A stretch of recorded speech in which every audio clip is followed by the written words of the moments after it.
अध्यक्ष जी धन्यवाद। जैसा कि कल 15/12 को एलजी साहब के ने जो अभिभाषण दिया था, दिल्ली नहीं पूरी दुनिया जानती है, दिल्ली के अंदर माननीय अरविंद केजरीवाल जी की सरकार ने जो काम करे हैं, चाहे वो शिक्षा के क्षेत्र में हो, जिस तरह से शिक्षा में हमारे शिक्षा मंत्री मनीष सिसोदिया जी जो क्रांति लेकर आए थे, आज दिल्ली के अंदर सरकारी स्कूल में पढ़ने वाला बच्चा अपने आप में गर्व महसूस करता है। आज उसके पेरेंट्स कहीं जाते हैं रिश्तेदारी में तो उन्हें बताते में कोई शर्म महसूस नहीं होती, जिस तरह से पहले हुआ करती थी। 2015 के बाद से अरविंद केजरीवाल जी की आम आदमी पार्टी सरकार ने दिल्ली के अंदर 10,000 नए क्लासरूम बनाए। अभी जल्दी में फिलहाल में ही 15 से ज्यादा नए स्कूल खोले हैं। वो भी स्कूल इस तरह के कि आज इस तरह के प्राइवेट स्कूल भी दिल्ली में देखने को नहीं मिलते हैं। इसी तरह से सरकारी स्कूलों में पढ़ने वाले बच्चे आज हमारे पढ़ाई में ही नहीं, खेल कूद में भी इतने आगे हैं। डिस्ट्रिक्ट, स्टेट, नेशनल नहीं, इंटरनेशनल गेमों में भी मेडल लेकर आते हैं। अभी पीछे 127 मेडल लेकर दिल्ली देश में नंबर 1 पर आई। इसके अलावा स्वास्थ्य में दिल्ली ने जो कीर्तिमान अपने आप में एक मिसाल कायम करी है, दिल्ली के अंदर लगभग 4 करोड़ लोगों का इलाज होता है, जबकि दिल्ली की आबादी 2 करोड़ के आसपास है। तो ये सब दिल्ली से जो लगे स्टेट हैं, चाहे वो उत्तर प्रदेश हो, हरियाणा हो, वहां की स्वास्थ्य सेवाएं बिल्कुल ठप है। इसलिए लोग दिल्ली के अंदर इलाज कराने आते हैं और दिल्ली के मोहल्ला क्लिनिक जो अपने आप में मिसाल है, वो वर्ल्ड क्लास मोहल्ला क्लिनिक जिनको अमेरिका के राष्ट्रपति की पत्नी देखने आती हैं, वो दिल्ली के सरकारी स्कूल जिनको अमेरिका के राष्ट्रपति की पत्नी देखने आती हैं, दिल्ली के स्कूलों के अंदर इतनी बेहतरीन पढ़ाई हो रही है कि दिल्ली का सरकारी स्कूलों का हाई स्कूल और इंटर का रिजल्ट 99 और 98% आ रहा है।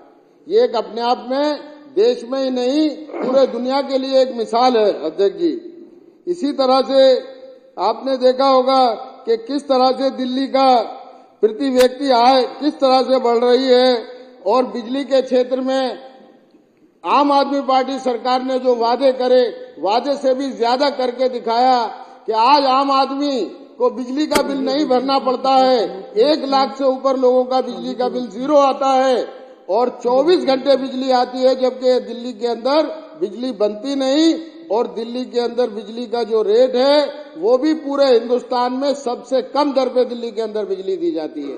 24 घंटे बिजली, फ्री बिजली, इसी तरह पानी, फ्री पानी दिया जा रहा है। पानी की लाइनें लगभग 96-97% पानी की लाइनें बिछ चुकी हैं। इस 10 साल के अंदर जो ऐतिहासिक काम दिल्ली के अंदर हुए हैं, इसको लेकर आज दिल्ली की सरकार पूरे देश में इन कामों के नाम पे जानी जाती है। अरविंद केजरीवाल जी की एक क्रांति, चाहे वो बुजुर्गों की पेंशन हो या तीर्थ यात्रा हो या विकलांगों की पेंशन हो या विधवाओं की पेंशन हो, बुजुर्गों की तीर्थ यात्रा आज अपने आप में हिंदुस्तान में एक मिसाल है। आज हर बुजुर्ग अपने आप को ये महसूस करता है कि उनका लाल अरविंद केजरीवाल उनको तीर्थ यात्रा कराते हैं। तो अध्यक्ष जी, दिल्ली के अंदर इतने फ्लाईओवर बनाए गए और दिल्ली के अंदर सबवे, इस कदर सबवे बनाए गए हैं कि जो अपने आप में एक मिसाल है। दिल्ली के काम, इतने काम हैं कि इन कामों की गिनती कराना मुमकिन ही नहीं है। दिल्ली में हमारे सुरक्षा के लिहाज से हमारी माँ बहन बेटियों की सुरक्षा के लिए 1,35,500 CCTV कैमरे लगाए गए हैं। अध्यक्ष जी, और यही नहीं, अगर आसपास कहीं दूसरे यूपी, मेरी विधानसभा बॉर्डर पर है, यूपी लगती है, वहां भी कोई चोरी होती है तो वो दिल्ली सरकार के कैमरे देखने आते हैं। लोनी के अंदर से कोई बड़ी चोरी हो जाती है तो वो हमारी विधानसभा में आकर कैमरे चेक करते हैं, दिल्ली सरकार के कैमरे चेक करते हैं। तो अपने आप में दिल्ली सरकार ने महिला का, हमारी माँ बहन बेटियों का सरकारी बसों में किराया फ्री कर दिया। ईवी बसों के उससे आज दिल्ली विश्व में तीसरे नंबर पर है। तो ये सब काम इतने कम टाइम में आम आदमी पार्टी सरकार ने दिल्ली के अंदर करे, ये चीज केंद्र सरकार से पच नहीं रही। एलजी साहब ने जैसा अपने अभिभाषण में मुख्तसर सा जो दिल्ली सरकार का तारुफ करा था, आज केंद्र सरकार दिल्ली के हर काम को रोकना चाहती है। अधिकारियों से जब बात होती है कि भाई ये पानी का काम क्यों नहीं हो रहा, तो वो कहते हैं कि पैसा रोक दिया है, ऊपर से पैसा रुका हुआ है। आखिर ये पैसा कौन रोक रहा है, किसके उस पर रोक रहा है? 1 साल से ठेकेदारों को पैसा नहीं मिल रहा, ठेकेदार काम छोड़ छोड़ कर जा रहे हैं, टेंडर छोड़ छोड़ कर जा रहे हैं, सारे काम विकास कार्यों को जानबूझकर रोका जा रहा है। जिस तरह से इन्होंने दिल्ली के विकास को रोकने के लिए पहले हमारे माननीय सत्येंद्र जैन जी को जेल भेजा, लेकिन उसके बाद जब इन्होंने देखा दिल्ली के कार्य नहीं रुक रहे, तो इन्होंने हमारे माननीय उप मुख्यमंत्री शिक्षा मंत्री मनीष सिसोदिया जी को जेल में भेजा, और तब भी दिल्ली के काम नहीं रुके। तो वो शेर जो सड़क से संसद तक मजलूमों की, गरीबों की आवाज उठाता था संसद में, उस शेर माननीय सांसद संजय सिंह जी को भी इन्होंने जेल में भेज दिया। हमारे 4-4, 5-5 लीडर जेल में हैं, और इसके बाद इन्होंने दिल्ली के काम रोकने के लिए हमारे चहीते मुख्यमंत्री, दुनिया के चहीते मुख्यमंत्री अरविंद केजरीवाल जी को भी ईडी के लगातार नोटिस दिए। और अब दिल्ली के कामों की नकल हिंदुस्तान में हर स्टेट, हर पार्टी नकल तो करना चाहती है, लेकिन असल में नहीं कर पाती। आज जो गारंटी अरविंद केजरीवाल जी ने दी, वो आम आदमी पार्टी जो मात्र 9 साल में देश की राष्ट्रीय पार्टी बनकर उभरी, और देश के राष्ट्रीय पार्टी के साथ साथ इस देश की तीसरी पार्टी, इतना बड़ा इतिहास जिसने रचा, उस पार्टी को खत्म करने की, उस पार्टी के काम रोकने की ये लोग साजिश रच रहे हैं। लेकिन ये आवाम सब जानती है कि ये एक महज दिल्ली के कामों को रोकने की साजिश है। आज कोई भी किसी भी डिपार्टमेंट का काम हो, सारे काम फंड की वजह से रुक रहे हैं। तो जिस तरह से एलजी साहब ने दिल्ली सरकार का जो तारुफ मुख्तसर सा इस विधानसभा में कराया, मैं उनको धन्यवाद देते हुए आपके माध्यम से ये कहना चाहूंगा कि एलजी साहब थोड़ा सा और अपना दिल बड़ा करके, ये जो लोग पैसा रोककर ठेकेदारों को परेशान कर रहे हैं, दिल्ली सरकार के कामों को रोक रहे हैं, दिल्ली की 2 करोड़ आवाम को परेशान कर रहे हैं, उनको भी थोड़ा सा टाइट करें और वो जल्द से जल्द दिल्ली के कामों को सुचारू रूप से चलवाएं। इसी के साथ मैं अपनी बात को खत्म करता हूं। जय हिंद दादा। जय भगवान मुखर्जी। धन्यवाद अध्यक्ष महोदय, आपने मुझे राज्यपाल जी के अभिभाषण पर बोलने का अवसर प्रदान किया। अध्यक्ष महोदय, मैं शुरुआत करता हूं पूरे भारत से, क्योंकि दिल्ली देश की राजधानी है और पूरे भारत के अंदर 28 राज्य और 8 केंद्र शासित प्रदेश है।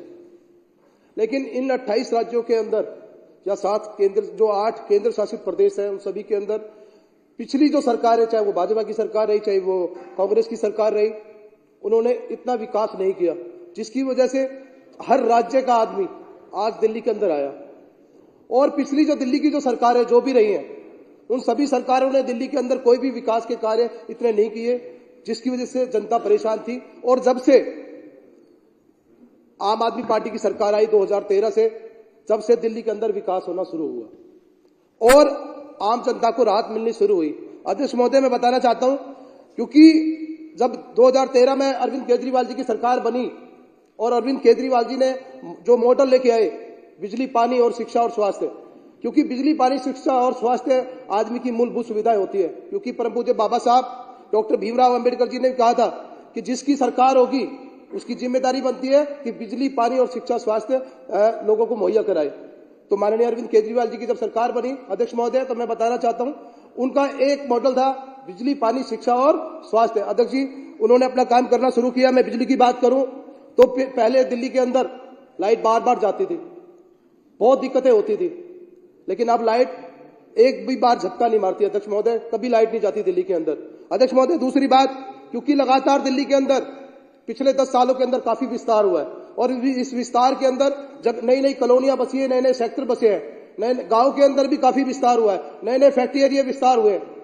उन सभी के अंदर बिजली की जरूरतें पड़ी है, लेकिन हमारी सरकार ने बेखूबी जिम्मेदारी के साथ में बिजली के मामले में मील का पत्थर साबित हुआ है और बड़ी मेहनत के साथ में बिजली को कि जो पिछले 8-10 सालों से बिजली की दरें भी नहीं बढ़ाई। अध्यक्ष महोदय, मैं आपको बताना चाहता हूं कि 1900 इलेक्ट्रिक जो चार्ज भी लगाए हैं यहाँ पर पूरी दिल्ली के अंदर। तो अध्यक्ष महोदय, ये तो मैं बिजली की बात कर रहा हूं, फिर मैं बात करूं पानी की।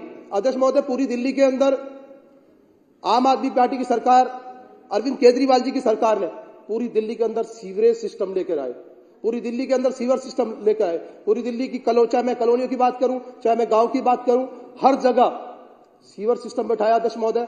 और उसके बाद मैं बात करूं वाटर बॉडी की, तो जितने भी दिल्ली के अंदर जो हमारे गंदे तालाब थे, जो हमारे झोड़ थे, जिनको हम झोड़ बोलते हैं, जिसके अंदर भैंसें नहाती थी, अध्यक्ष महोदय, उनको रेनोवेट किया, उनको बहुत सुंदर बनाया, उनके अंदर काफी चेंजिंग किए। मैं बात करूं सभी पूरी दिल्ली के अंदर मैं बात कर रहा हूं, सभी गांव के अंदर, सभी गांव की जितनी भी वाटर बॉडियां है, ज्यादातर दिल्ली सरकार ने रेनोवेट किए, बहुत सुंदर बनाया अध्यक्ष महोदय, जिससे कि जो पीने का जो पानी है, हमारा तालाबों का जो पानी है, वो साफ रहे, गंदा पानी ना हो। उसमें बहुत ज्यादा इंप्लीमेंट किया अध्यक्ष महोदय। मैं दूसरी बात करूं तो दिल्ली के हर कॉलोनी के अंदर, हर गांव के अंदर जहां पर पानी की लाइनें नहीं बिछाई गई थी इन पिछले 10 सालों के अंदर, क्योंकि मैं विस्तार के बारे में बात करूं तो काफी अच्छा विस्तार हुआ है, काफी कॉलोनियां कटी हैं, काफी गांव बसे हैं, काफी बिल्डिंगें जो एक मंजिल थी वो काफी बड़ी है। तो हर चीज की जरूरत पड़ी है अध्यक्ष महोदय। तो हर क्षेत्र के अंदर वहां पर पानी की लाइनें भी बिछाई गई अध्यक्ष महोदय, और सबके पास पानी पहुंचाया गया अध्यक्ष महोदय। क्योंकि पहले लोग टैंकरों से पानी भरते थे, कुओं से पानी भरते थे, उससे हैंडपंपों से पानी भरते थे, या जमीन का पानी पीने को मजबूर हुआ करते थे। लेकिन आज 93% लोगों को जो पानी है वो दिल्ली जल बोर्ड का मिल रहा है अध्यक्ष महोदय। ये अरविंद केजरीवाल जी की सरकार ने करके दिखाया लोगों को। क्योंकि अगर पानी गंदा होगा अध्यक्ष महोदय तो अनेक प्रकार की बीमारियां होंगी, अनेक प्रकार की जो अगर बीमारियां होंगी तो आदमी कुछ काम भी नहीं कर पाएगा, परेशान होगा। तो अगर पानी स्वस्थ रहेगा तो मन भी स्वस्थ रहेगा, और पानी बेहद जरूरी है अध्यक्ष महोदय।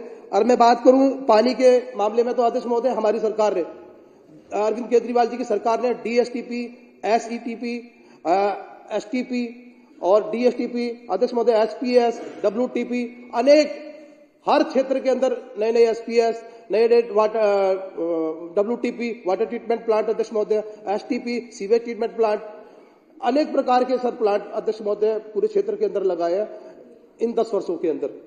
अध्यक्ष महोदय, मैं बात करूं पानी को लेकर के UGR, अध्यक्ष महोदय, हमारी सरकार ने जगह जगह पानी मुहैया कराने के लिए बड़े बड़े UGR DDA से जमीन लेकर के बनाए और लोगों तक पानी पहुंचाने के लिए और UGR भी बनाया अध्यक्ष महोदय।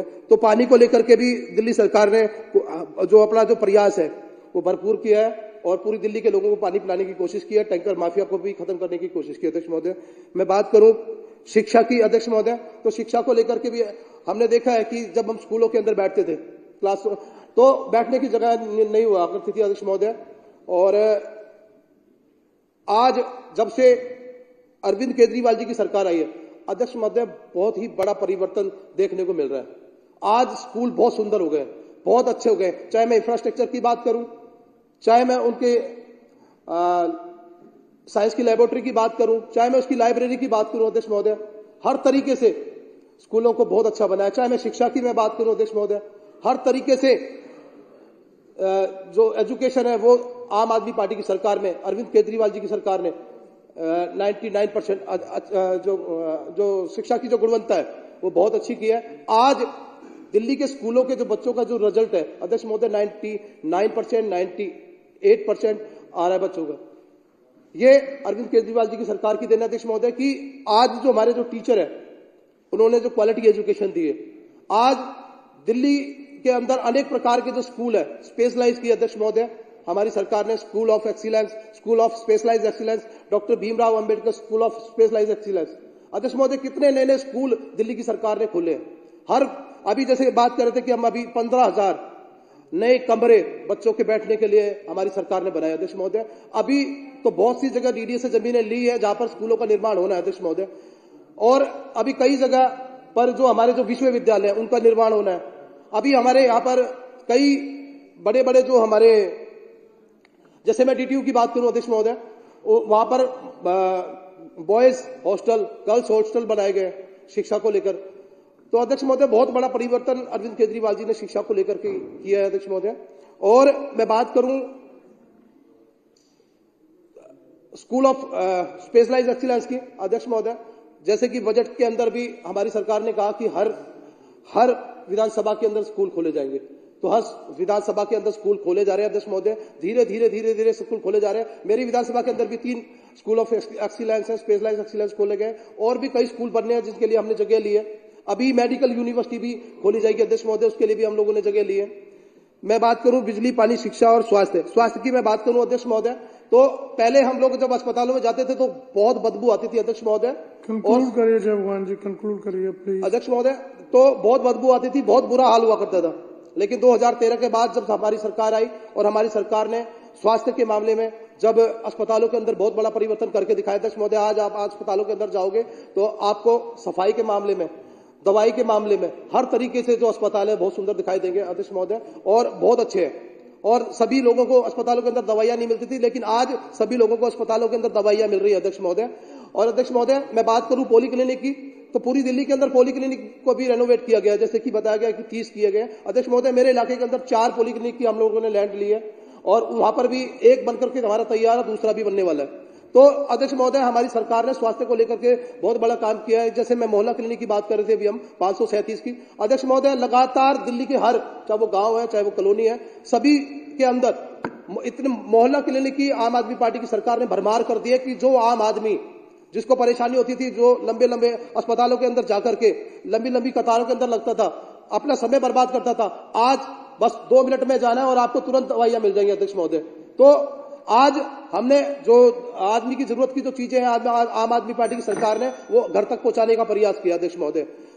अध्यक्ष महोदय, मैं बात करूं स्ट्रीट स्केपिंग की, तो दिल्ली की सरकार ने, कंक्लूड करिए प्लीज। कंक्लूड ही कर रहा हूं सर। स्ट्रीट स्केपिंग की परियोजना ला करके दिल्ली के अंदर आपने देखा होगा कि जगह जगह जो रोड है बहुत सुंदर बनाए अध्यक्ष महोदय। आज ऐसा लगता है कि हम लोग यूरोपियन तर्ज पर जो रोड बनाए गए हैं कि हम यूरोप में आ गए। जब रात को लाइटें जलती हैं, सुंदर सुंदर जो पौधे पेड़ दिखाई देते हैं अध्यक्ष महोदय, बहुत अच्छा वातावरण देखने को मिलता है अध्यक्ष महोदय। मैं बात करूं महिला सुरक्षा को लेकर के अध्यक्ष महोदय, तो हमारी सरकार ने करीब 1,37,000 जो कैमरे लगाए पूरी दिल्ली के अंदर अध्यक्ष महोदय। बसों के अंदर महिला सुरक्षा को लेकर के पैनिक बटन लगाया, महिला सुरक्षा को लेकर के मार्कर लगाए। अध्यक्ष जी 2 मिनट करना है बस, थोड़ा सा समय और दे दो अध्यक्ष जी। मैं बात करूं महिला सुरक्षा को लेकर के, तो पैनिक बटन भी लगाए, मार्शल भी लगाए। महिला सुरक्षा को लेकर के मुख्यमंत्री स्ट्रीट लाइट योजना के तहत पूरी दिल्ली के अंदर माननीय मुख्यमंत्री जी ने स्ट्रीट लाइट लगाई, और पूरी दिल्ली के अंदर मुख्यमंत्री सड़क निर्माण योजना के तहत पूरी दिल्ली के अंदर मुख्यमंत्री परियोजना के तहत अध्यक्ष महोदय सड़कें बनवाई गई। मुख्यमंत्री तीर्थ यात्रा योजना के तहत पूरी दिल्ली के कई लाख लोगों को मुफ्त में यात्रा, माता पिता को मुफ्त में यात्रा कराई अध्यक्ष महोदय। तो ऐसी सरकार, जब माननीय एलजी साहब बोल रहे थे तो लग रहा था कि हाँ, जो दिल्ली की सरकार का जो बखान ऐसे नहीं कर रहे, दिल्ली की सरकार ने करके दिखाया अध्यक्ष महोदय। क्योंकि लोग ना चाहते थे, लोगों को विकास की जरूरत थी, और विकास जो करके दिखाया वो आम आदमी पार्टी की सरकार ने करके दिखाया। दिल्ली के लोकप्रिय मुख्यमंत्री अरविंद केजरीवाल जी ने करके दिखाया, उनकी पूरी टीम ने करके दिखाया। तो आज हम जो बिजली, पानी और शिक्षा और स्वास्थ्य की बात कर रहे हैं, ये ऐसे ही नहीं है। आज जो एलजी साहब पढ़ रहे थे, जो माननीय मुख्यमंत्री जी की प्रशंसा कर रहे थे, दिल्ली की सरकार की जो प्रशंसा कर रहे थे, वो जरूरी थी अध्यक्ष महोदय। तो मैं इन्हीं शब्दों के साथ अपनी वाणी को विराम देता हूं। धन्यवाद, थैंक यू। श्रीमान अब्दुल रहमान जी।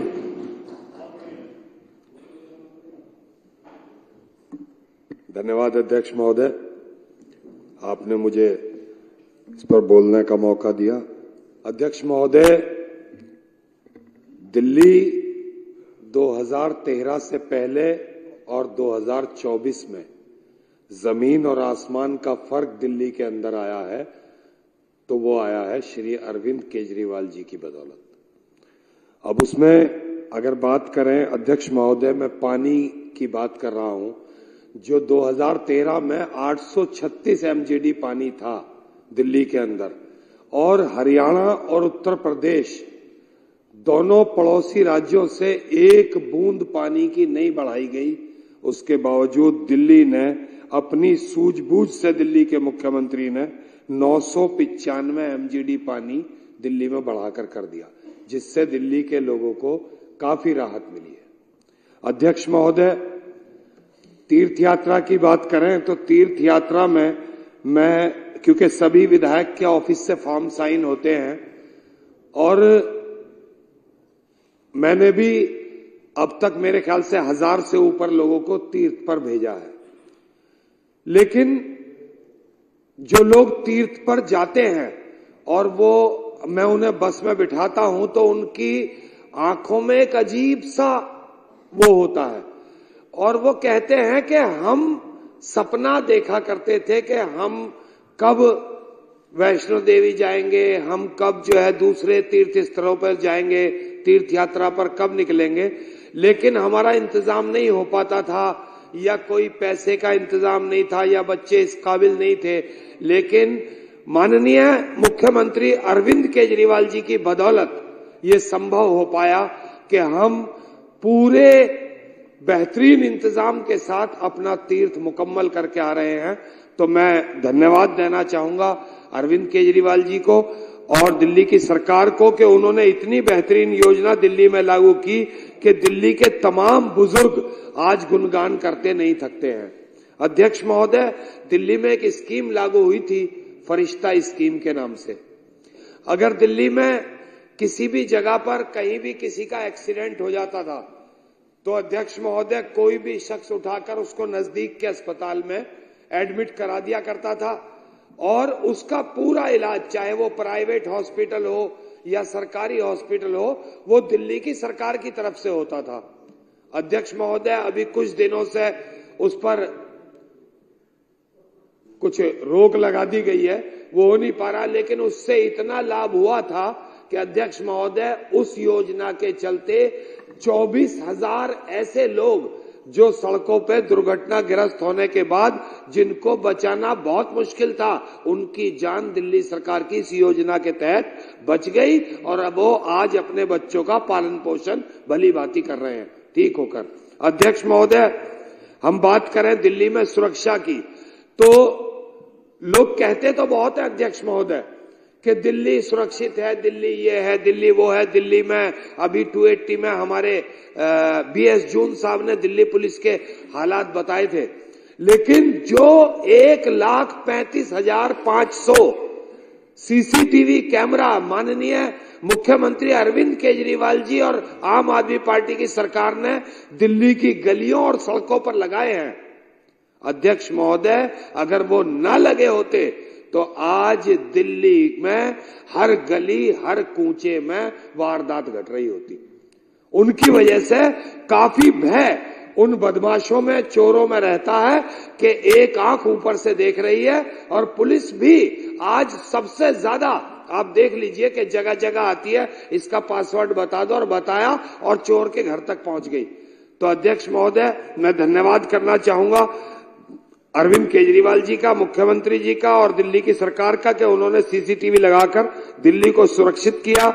अध्यक्ष महोदय, दिल्ली के अंदर एक वाईफाई स्कीम लाई गई थी, जगह जगह वाईफाई लगे थे, पढ़ने वाले बच्चे और दूसरे लोग, आने जाने वाले लोग उसका बड़ा लाभ उठा रहे थे। न जाने किस कारणवश और किसकी मेहरबानी से उसको सेवा को अभी रोका हुआ है। मैं ये भी कहना चाहूंगा कि उसे तुरंत चालू किया जाए। अध्यक्ष महोदय, आपसे एक बात और कहना चाहूंगा कि दिल्ली के मुख्यमंत्री अरविंद केजरीवाल जी की सूझबूझ से दिल्ली के उन इलाकों में जैसे कच्ची कॉलोनियां हैं, आज तक काम नहीं होता था। कच्ची कॉलोनियों में कहीं लोग अजीब सा जीवन जी रहे थे, न सड़कें बनती थी, न वहां कोई सुविधा थी, लेकिन मुख्यमंत्री सड़क योजना के तहत उन इलाकों में भी भरपूर काम हुआ है और एक MLA का बजट 4 करोड़ रुपए मिलता था। उस 4 करोड़ रुपए में छोटे मोटे काम होते थे, लेकिन आज मुख्यमंत्री सड़क योजना से और दूसरे मदों से बजट मिल मिलकर और DBDB के माध्यम से अध्यक्ष महोदय, आज पूरी दिल्ली में मैं समझता हूं कि 90% गलियां बिल्कुल ऐसी होंगी चकाचक जहां गड्ढा नहीं मिलेगा आपको देखने को। 10% की मैं गारंटी नहीं देता, उन पर भी काम की तैयारी है या होने वाला होगा। आज अल्लाह का शुक्र है कि दिल्ली के अंदर हर नागरिक दिल्ली के कामों से, दिल्ली के मुख्यमंत्री की वजह से बहुत खुश है। और दिल्ली में जब 2013 में आम आदमी पार्टी की सरकार बनी तो मैं आपके माध्यम से उन भाइयों को भी बताना चाहता हूं जो लोग दिल्ली की सरकार की तरफ उंगलियां उठाते हैं और दिल्ली की सरकार पर सवालिया निशान खड़े करते हैं। मैं उन्हें बताना चाहता हूं कि सेंट्रल में एक गवर्नमेंट चल रही है हमारी, और उस सेंट्रल की गवर्नमेंट पर जो है 2014 से पहले जो 55 लाख करोड़ रुपए का कर्जा था वो बढ़कर 205 लाख करोड़ रुपए का हो चुका है। और दूसरी तरफ एक दिल्ली की सरकार जो बिल्कुल छोटी सी सरकार है और छोटा सा राज्य है। अध्यक्ष महोदय, जब 2014-15 में दिल्ली में सरकार बनी तो उस वक्त 30,000 करोड़ रुपए का बजट दिल्ली सरकार का होता था।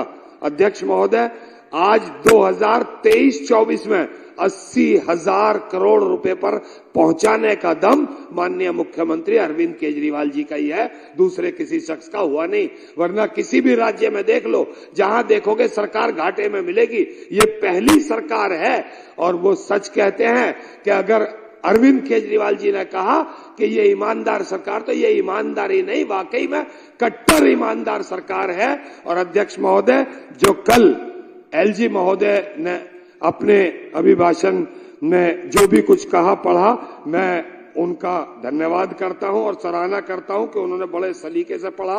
और जिन लोगों ने उसमें विरोध उत्पन्न किया, मैं उनके लिए बस कुछ कहना नहीं चाहता, इतना कहना चाहता हूं, भगवान उनको सद्बुद्धि दे। बहुत बहुत धन्यवाद, शुक्रिया।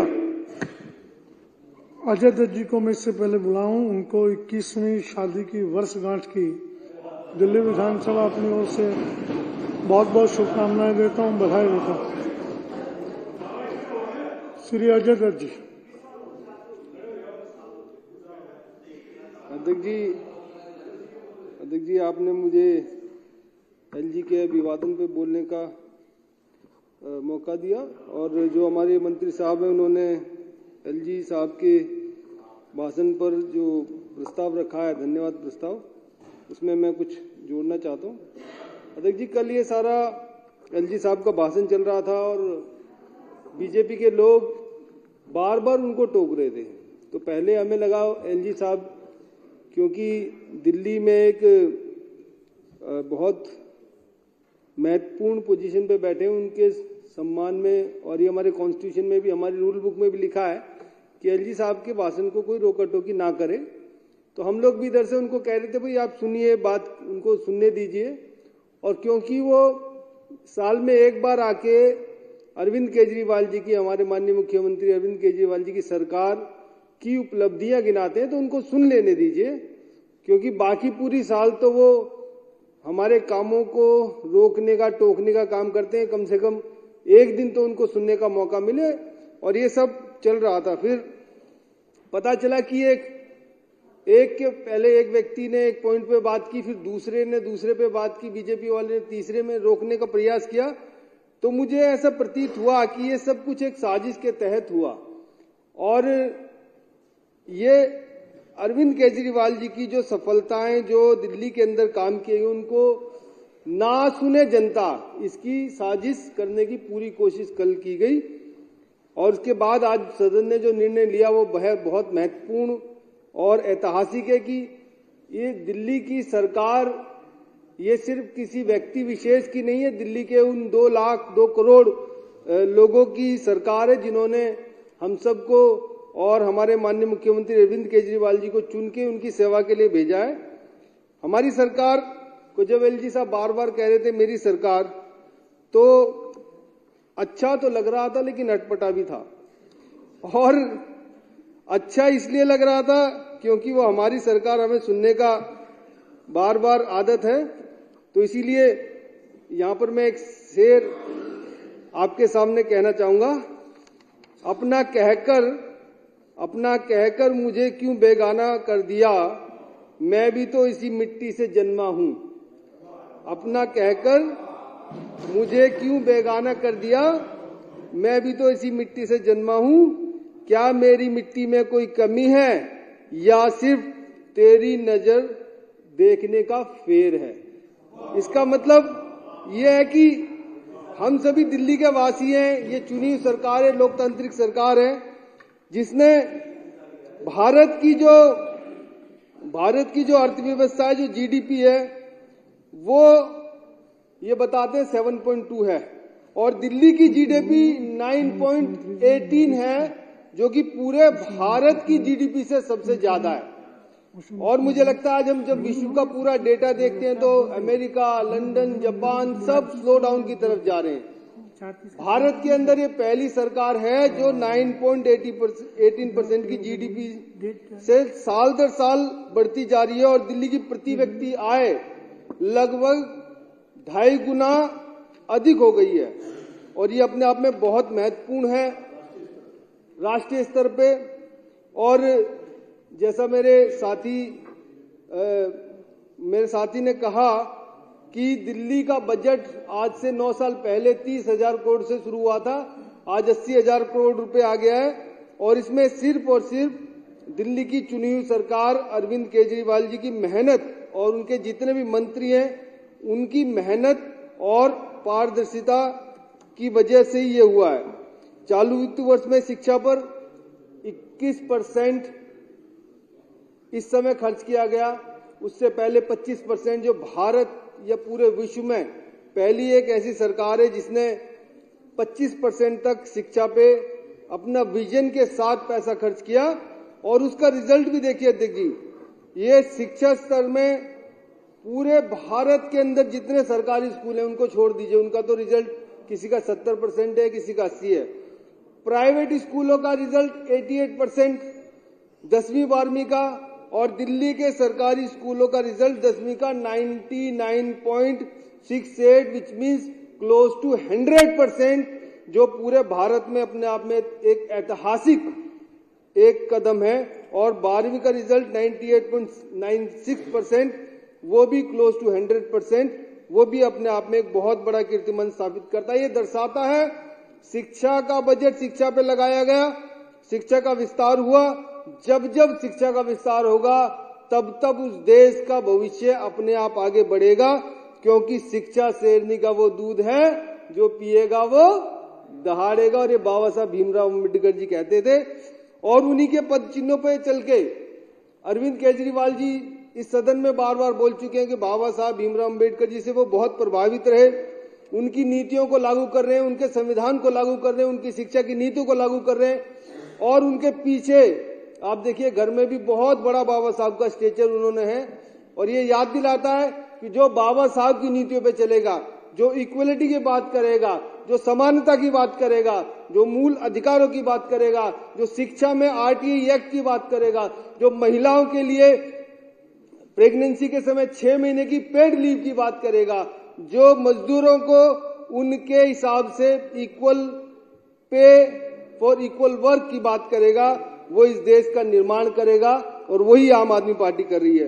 तो हमारी शिक्षा मंत्री जी, उनका मैं स्पेशल धन्यवाद देना चाहता हूं। वो शिक्षा मंत्री बनने से पहले भी बहुत मेहनत से शिक्षा में काम कर रही थी और शिक्षा मंत्री बनने के बाद भी और बहुत मेहनत से काम कर रही हैं।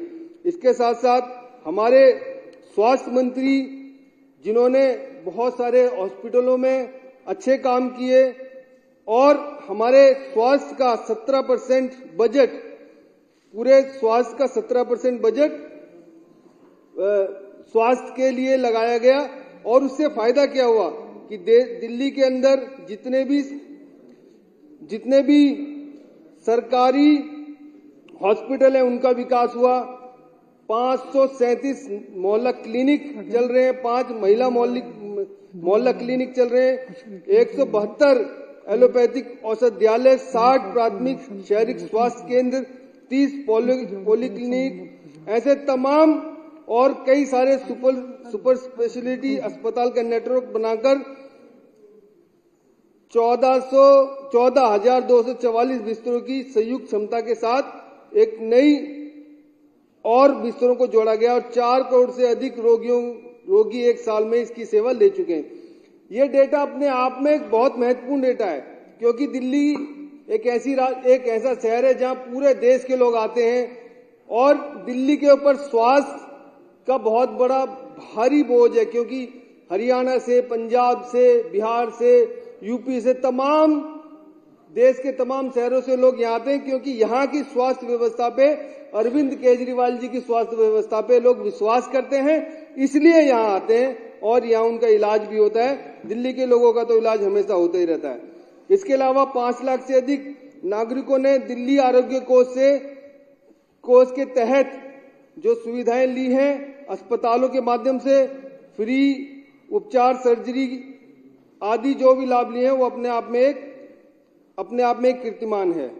और नए अस्पतालों का निर्माण करके 19 मौजूदा अस्पतालों में से 94 औषधालयों की रीमॉडलिंग भी की जा रही है। और ये रीमॉडलिंग से क्या होने जा रहा है, इसमें 12,000 नए बिस्तरों को, बेडों को जोड़ा जाएगा, जिससे कि दिल्ली और दिल्ली के आसपास के जितने भी लोग हैं उनको भी स्वास्थ्य सुविधाएं मिल सके। अध्यक्ष जी, पूरे देश के अंदर ऐसा कोई राज्य नहीं है जहां पर दिल्ली के अंदर जो पेंशन व्यवस्था है उससे ज्यादा कहीं मिल रही हो। दिल्ली के अंदर लगभग 9 लाख पेंशनधारी लोगों को 2,000 से लेकर 2,500 रुपए तक की पेंशन मिलती है। इसमें गरीब विधवा महिलाएं हैं, दिव्यांग हैं, हमारे बुजुर्ग हैं, और इनके लिए जब ये 2,000 रुपए की पेंशन मिलती है तो उनके जीवन में एक अलग तरीके का विकास देखा गया है। इसमें राशन के विषय में बात कर लें, करीबन 72 लाख लोगों को राशन का लाभ मिल रहा है। और 1 नेशन 1 कार्ड, यानी कि आप किसी भी दुकान पर जाइए, कार्ड दिखाइए और अपना राशन ले जाइए। यह व्यवस्था पहली बार दिल्ली में लागू हुई। दूसरी बार अब इस तरीके की व्यवस्था पंजाब में लागू हुई। और एक और व्यवस्था हम करने जा रहे थे कि दिल्ली में डोर स्टेप डिलीवरी, जिसमें राशन उनके घर दिया जाए। मैं जब एलजी साहब को सुन रहा था तो मुझे बार बार ये बात याद आ रही थी, एलजी साहब क्या आप डोर स्टेप डिलीवरी को लागू दिल्ली में करा देंगे प्लीज? लेकिन मुझे आंसर नहीं मिल पा रहा था और ना ही हुआ। लेकिन ये व्यवस्था पंजाब में लागू हुई, क्योंकि पंजाब में भी आम आदमी पार्टी की सरकार है। अध्यक्ष जी, इसके अलावा 715 करोड़ रुपए का जो अनुदान दिल्ली सरकार ने न्यायालयों को, जिला न्यायालयों के भवन के लिए दिया, और एक बहुत बड़ा रेवोल्यूशनरी चेंजेस दिल्ली की सुरक्षा व्यवस्था में हुआ, जिसमें 1,35,500 सीसीटीवी कैमरे लगाए गए, जिससे लोगों की और स्पेशली महिलाओं की सुरक्षा व्यवस्था को मजबूत करने का कार्य किया गया। पिछले 10 वर्षों में पीने की पाइपलाइन को 13% बढ़ाया गया, और दिल्ली का जो जल था वो पहले आंका जाता था 836 MGD, और अब आके उसको बढ़ा के 995 MGD कर दिया गया। हमारे सोमनाथ जी यहाँ पे बैठे हुए हैं, जल बोर्ड के उपाध्यक्ष, उनके लिए बहुत बहुत शुभकामनाएं। और हमारी जो जल मंत्री हैं अतिशी जी, उनके लिए भी बहुत बहुत शुभकामना का विषय है कि ये जल का जो आपने उत्सर्जन किया है वो बहुत महत्वपूर्ण है और दिल्ली वासियों को इनकी सुविधा मिल रही है। लेकिन मैं एक बात ये जरूर कहना चाहूंगा, क्योंकि पिछले 1 साल से जो जल बोर्ड है उसकी व्यवस्था को चरमराने का काम कुछ अधिकारी कर रहे हैं। एलजी साहब को पता है, जब एलजी साहब कह रहे थे बार बार ये मेरी सरकार है, एलजी साहब ये दिल्ली की सरकार है, आपको यहाँ का मुखिया बनाया है, तो आप कम से कम दिल्ली के लोगों को जल की जो सुविधाएं हैं उसमें जो भी बाधा दे रहे हैं अधिकारी, उनको आपको समझाना चाहिए, उनके खिलाफ एक्शन लेना चाहिए, क्योंकि जल ही जीवन है। अगर दिल्ली की जनता को जल नहीं मिला तो वो आपको और दिल्ली के जितने भी अधिकारी हैं उनके घर तक पहुंच सकती है। तो आप इस चीज को सुनिश्चित करें। और अध्यक्ष जी, अरविंद केजरीवाल जी की ये सरकार ने फ्री बिजली, फ्री पानी, फ्री बस सुविधा, ऐसे तमाम कार्य किए, और इन कार्यों से आज दिल्ली की जनता, आप सर्वे करा लें कि दिल्ली की जनता किसे चाहती है, तो सब ये कहते हैं कि दिल्ली में 3 बार अरविंद केजरीवाल जी की सरकार बनी, मुख्यमंत्री अरविंद केजरीवाल जी थे, हैं और रहेंगे। और ये वो क्यों कह रहे हैं? ये इसलिए कह रहे हैं कि दिल्ली के अंदर उन लोगों को जो सुविधाएं मिली है पिछले 9 साल में, आज तक किसी सरकार ने ऐसा काम नहीं किया, ऐसी सुविधाएं नहीं दी और ना कोई दे पाएगा। क्योंकि अरविंद केजरीवाल जी का एक ही मुद्दा है, एक ही विजन है, एक ही मिशन है कि दिल्ली के लोगों का टैक्स का पैसा दिल्ली के लोगों के ऊपर लगे, दिल्ली के लोगों की जो बेसिक समस्याएं हैं उनको हल किया जाए। दिल्ली के लोगों को लगना चाहिए कि हमने अगर वोट दिया है तो वो उसकी कीमत के रूप में अरविंद केजरीवाल जी हमें सुविधा दे रहे हैं। हमारे मंत्री साहब जो हमारे पर्यावरण मंत्री हैं, उनका भी बहुत अभूतपूर्व काम पीछे देखने को मिला। दिल्ली में 20% पिछले कुछ सालों 20% हरियाली थी, अब आप अगर आंकड़ा देखें तो 23.6% हरियाली, यानी कि 3%, यानी कि ऑलमोस्ट 2% 3.5% हरियाली बढ़ाना अपने आप में एक बहुत बड़ी व्यवस्था है। और मैं आखिर में यही कहना चाहता हूं कि अगर दिल्ली के मुख्यमंत्री अरविंद केजरीवाल जी की सरकार इतना अच्छा काम कर रही है, हमारे मंत्री इतने अच्छे काम कर रहे हैं, आप इतने अच्छे काम कर रहे हैं, जब आपके पास आते हैं आप उन चीजों का उन सभी समस्याओं को संज्ञान लेते और काम करते हैं, तो यह पूरे देश में मॉडल दिल्ली का फैलता जा रहा है। एलजी साहब ने यहां पे जब भाषण दिया तो बार बार मेरी सरकार कह रहे थे, जरूर कहना चाहिए। मैं ये कहना चाहता हूं, अगर आपके अंदर इस सरकार के प्रति सहानुभूति है, दिल्ली के लोगों के प्रति सहानुभूति है, तो आप इन कार्यों को करने दें, क्योंकि राजनीति अपने स्तर पर चलती रहेगी, लेकिन हम सबका पहला दायित्व है कि हम दिल्ली के लोगों को उनकी सुविधाएं दें, जिनके लिए हम यहां पर बैठे हैं, जिन्होंने हमें चुन के भेजा है, जिन्होंने और लोगों को केंद्र में चुन के भेजा है। हमारा काम उनको सुविधा देना है, तभी ये दिल्ली, तभी ये देश पूरे विश्व में जाना जाएगा। और अंत में मैं सिर्फ इतना ही कहना चाहता हूं, अरविंद केजरीवाल जी काम करते जा रहे हैं, उनको रोका जा रहा है, कभी ईडी के माध्यम से, कभी सीबीआई के माध्यम से, कभी हमारे मंत्रियों को जेल में डाला जा रहा है। इससे क्या मिलना है, भला किसका होना है?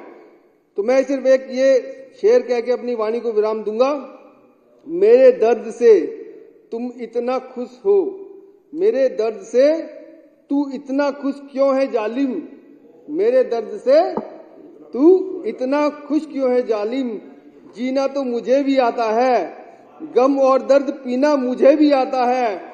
फिर अरविंद केजरीवाल जी दोबारा कह रहे हैं, उठकर खड़ा होऊंगा और करूंगा प्रहार, क्योंकि जीना अभी भी मुझे बखूबी आता है। तो मैं आज आपने मुझे बोलने का मौका दिया और मंत्री जी के इस प्रस्ताव से, धन्यवाद प्रस्ताव से मैं सहमत हूं। धन्यवाद। जय हिंद, जय भारत, जय भीम।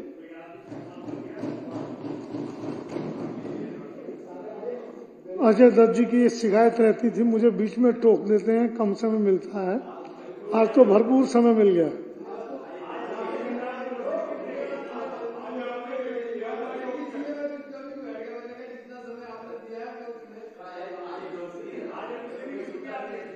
श्रीमती, धन्यवाद, श्रीमती वंदना कुमारी जी।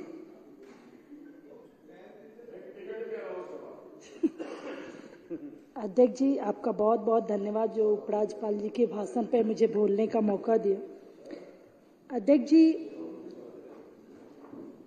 उपराज्यपाल जी जब बोल रहे थे तो दिल्ली सरकार की हर तारीफों को उन्होंने सकारा और उस तारीफ को लोगों के सामने रखने की बहुत भरपूर कोशिश की, लेकिन दुर्भाग्य रहा जो हमारे कुछ विपक्ष के साथी और एलजी साहब का भाषण पहले लीक होना और पॉइंट वाइज लोगों के हाथ में पर्ची होना, विपक्ष के सभी साथियों के हाथ में पॉइंट वाइज पर्ची, जो इस पॉइंट पे आप खड़ा होना, इस पॉइंट पे आप खड़ा होना, ये इस पॉइंट पे आप खड़ा होना, ये बड़ा ही दुर्भाग्यपूर्ण था। और शायद अरविंद केजरीवाल जी के नेतृत्व में जो काम चल रहे हैं दिल्ली के विकास का, और दिल्ली के अरविंद केजरीवाल जी की गारंटी जो उन्होंने ली थी, और वो सभी काम एक एक करके उन्होंने खुद गिनाया। शिक्षा, स्वास्थ्य, पानी, बिजली, महिलाओं की सुरक्षा, शायद हमारी गारंटी, दिल्ली सरकार की गारंटी, अरविंद केजरीवाल जी की गारंटी।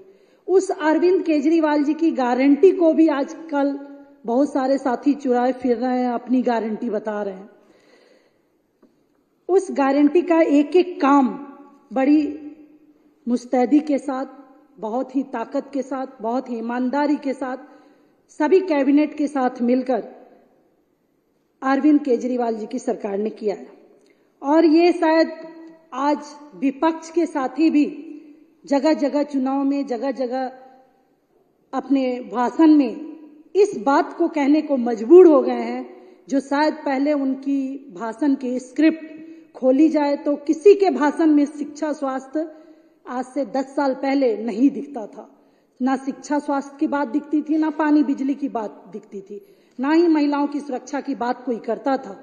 लेकिन आज अरविंद केजरीवाल जी की सरकार से सीख लेके सभी पार्टियां अपने अपने भाषण में बिजली, पानी, शिक्षा, स्वास्थ्य, महिलाओं की सुरक्षा और प्रदूषण की बात बोलने लगी है। ये बहुत बड़ी अचीवमेंट है अरविंद केजरीवाल जी की सरकार की, दिल्ली की कैबिनेट की, दिल्ली के लोगों की, जो दिल्ली की चुनी हुई सरकार जिसको आपने चुना। और उन्होंने एक ऐसा काम किया जिस काम की चर्चा हर राज्य में, पूरे देश में, विदेशों में इसकी चर्चा हो रही है। और इस सभी कामों को लेके दिल्ली के लोग बहुत खुश हैं, लेकिन शायद उनके कामों से की तारीफ सुन के, चाहे लोगों की एक हर घर से जो आवाज आ रही है, जो कम से कम हर घर में, जब मैं अभी एक छोटी सी मीटिंग करी थी, छोटा मीटिंग हम लोगों ने मोहल्ले वाइज किया था, तो मोहल्ले में जब हम हिसाब लगा रहे थे जो आपके एक परिवार का कितना बचता है अरविंद केजरीवाल जी की सरकार में, तो उन्होंने सबने खुद ही अपने आप, मैंने पूछा बिजली का बिल पहले कितना आता था, तो किसी ने 2000, किसी ने 2500, किसी ने 1500, किसी ने 1000 से नीचे किसी ने नहीं कहा।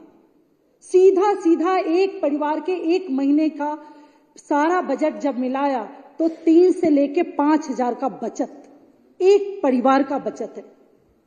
ये अरविंद केजरीवाल जी की सरकार ने काम किया है और उस काम की चर्चा हर गली, हर मोहल्ले में हो रही है। और इसको लेके तीर्थ यात्रा योजना है। आज हमारी बुजुर्ग साथी जो जाके आती हैं, उन्होंने कहा शायद अपना बेटा भी इतना सुविधा नहीं दे पाएगा जो अरविंद केजरीवाल जी की तीर्थ यात्रा योजना ने हमें सुविधा दी, हमें वो मेहमानबाजी हमारी हुई, वैसा शायद कोई नहीं कर सकता। लेकिन शायद इन सभी अचीवमेंट को लेके जिस तरह से ईडी, सीबीआई और एक आजकल हमारी विजिलेंस को छोड़ दिया गया है और इससे सभी अधिकारी को परेशान किया जा रहा है। जैसे मोहल्ला क्लिनिक में जांच होती थी, पहले सभी जांचें मुफ्त होती थी, सभी लोग इसका लाभ उठा रहे थे, दिल्ली के लोग लाभ उठा रहे थे। लेकिन 2 महीने 3 महीने से लगभग ये सारी जांचें बंद है और उस जांच बंद होने की वजह से लोग समझ नहीं पा रहे हैं जो ये कैसे हुआ, क्यों हुआ। तो मैं इस सदन के माध्यम से मैं चाहती हूं अध्यक्ष जी, आपके माध्यम से भी, ये जैसे भी क्यों बंद हुआ है और किस कारण से ये जांच बंद हुई है, क्योंकि एक रातों रात जो अध्यादेश आई थी, उस अध्यादेश ने केंद्र सरकार ने दिल्ली को भी, अब हमारे मंत्री महोदय जी अभी बता भी रहे थे, जो कि दिल्ली को आधी इंजन नहीं पूरा खत्म करने की कोशिश की जा रही है वो अध्यादेश के माध्यम से। आज मोहल्ला क्लिनिक के एक एक डॉक्टर को बुला के विजिलेंस कमेटी 1-1 घंटा बैठा के, 2-2 घंटा बैठा के, कभी कभी तो 6 घंटा बैठा के पूछ रही है जो क्यों तुमने टेस्ट किया। टेस्ट की जरूरत थी। आज आपको पता है एक फीवर भी होती है तो नड़ी वाला जमाना गया, अब वो भी टेस्ट कराने से के बाद ही पता चलता है जो ये फीवर कैसा है। लेकिन वो सारे टेस्ट बंद कर दिए गए। तो उपराज्यपाल जी तक ये मैसेज जरूर जाना चाहिए, जो ये काम पे ध्यान दे, उन अधिकारियों से पूछे जो भाई जो जांच करनी है करो, लेकिन ये सारे सिस्टम को रोकिए तो नहीं। दिल्ली को जो रोकने का काम कर रहे हैं, दिल्ली के काम को रोकने का काम कर रहे हैं, वो काम को ना रोके। उसी तरह से विजिलेंस कमेटी जो राशन वितरण में विजिलेंस कमेटी बनी हुई थी, उस विजिलेंस कमेटी को बंद कर दिया गया। आज हमारी एक्सीडेंट पॉलिसी पे जो सुविधा देने की बात थी, वो सारी सुविधा को बंद कर दिया गया। तो इस तरह की बहुत सारी चीजें जो अध्यादेश के माध्यम से ऑफिसरों पे शिकंजा कस के बंद की गई है।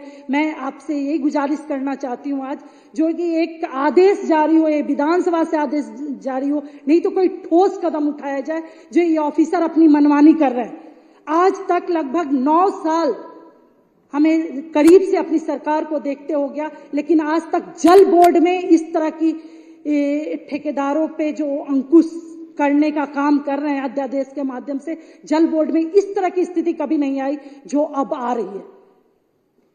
अध्यक्ष जी, मैं इन सब चीजों पे थोड़ा सा आपका ध्यान आकर्षित कराना चाहूंगी।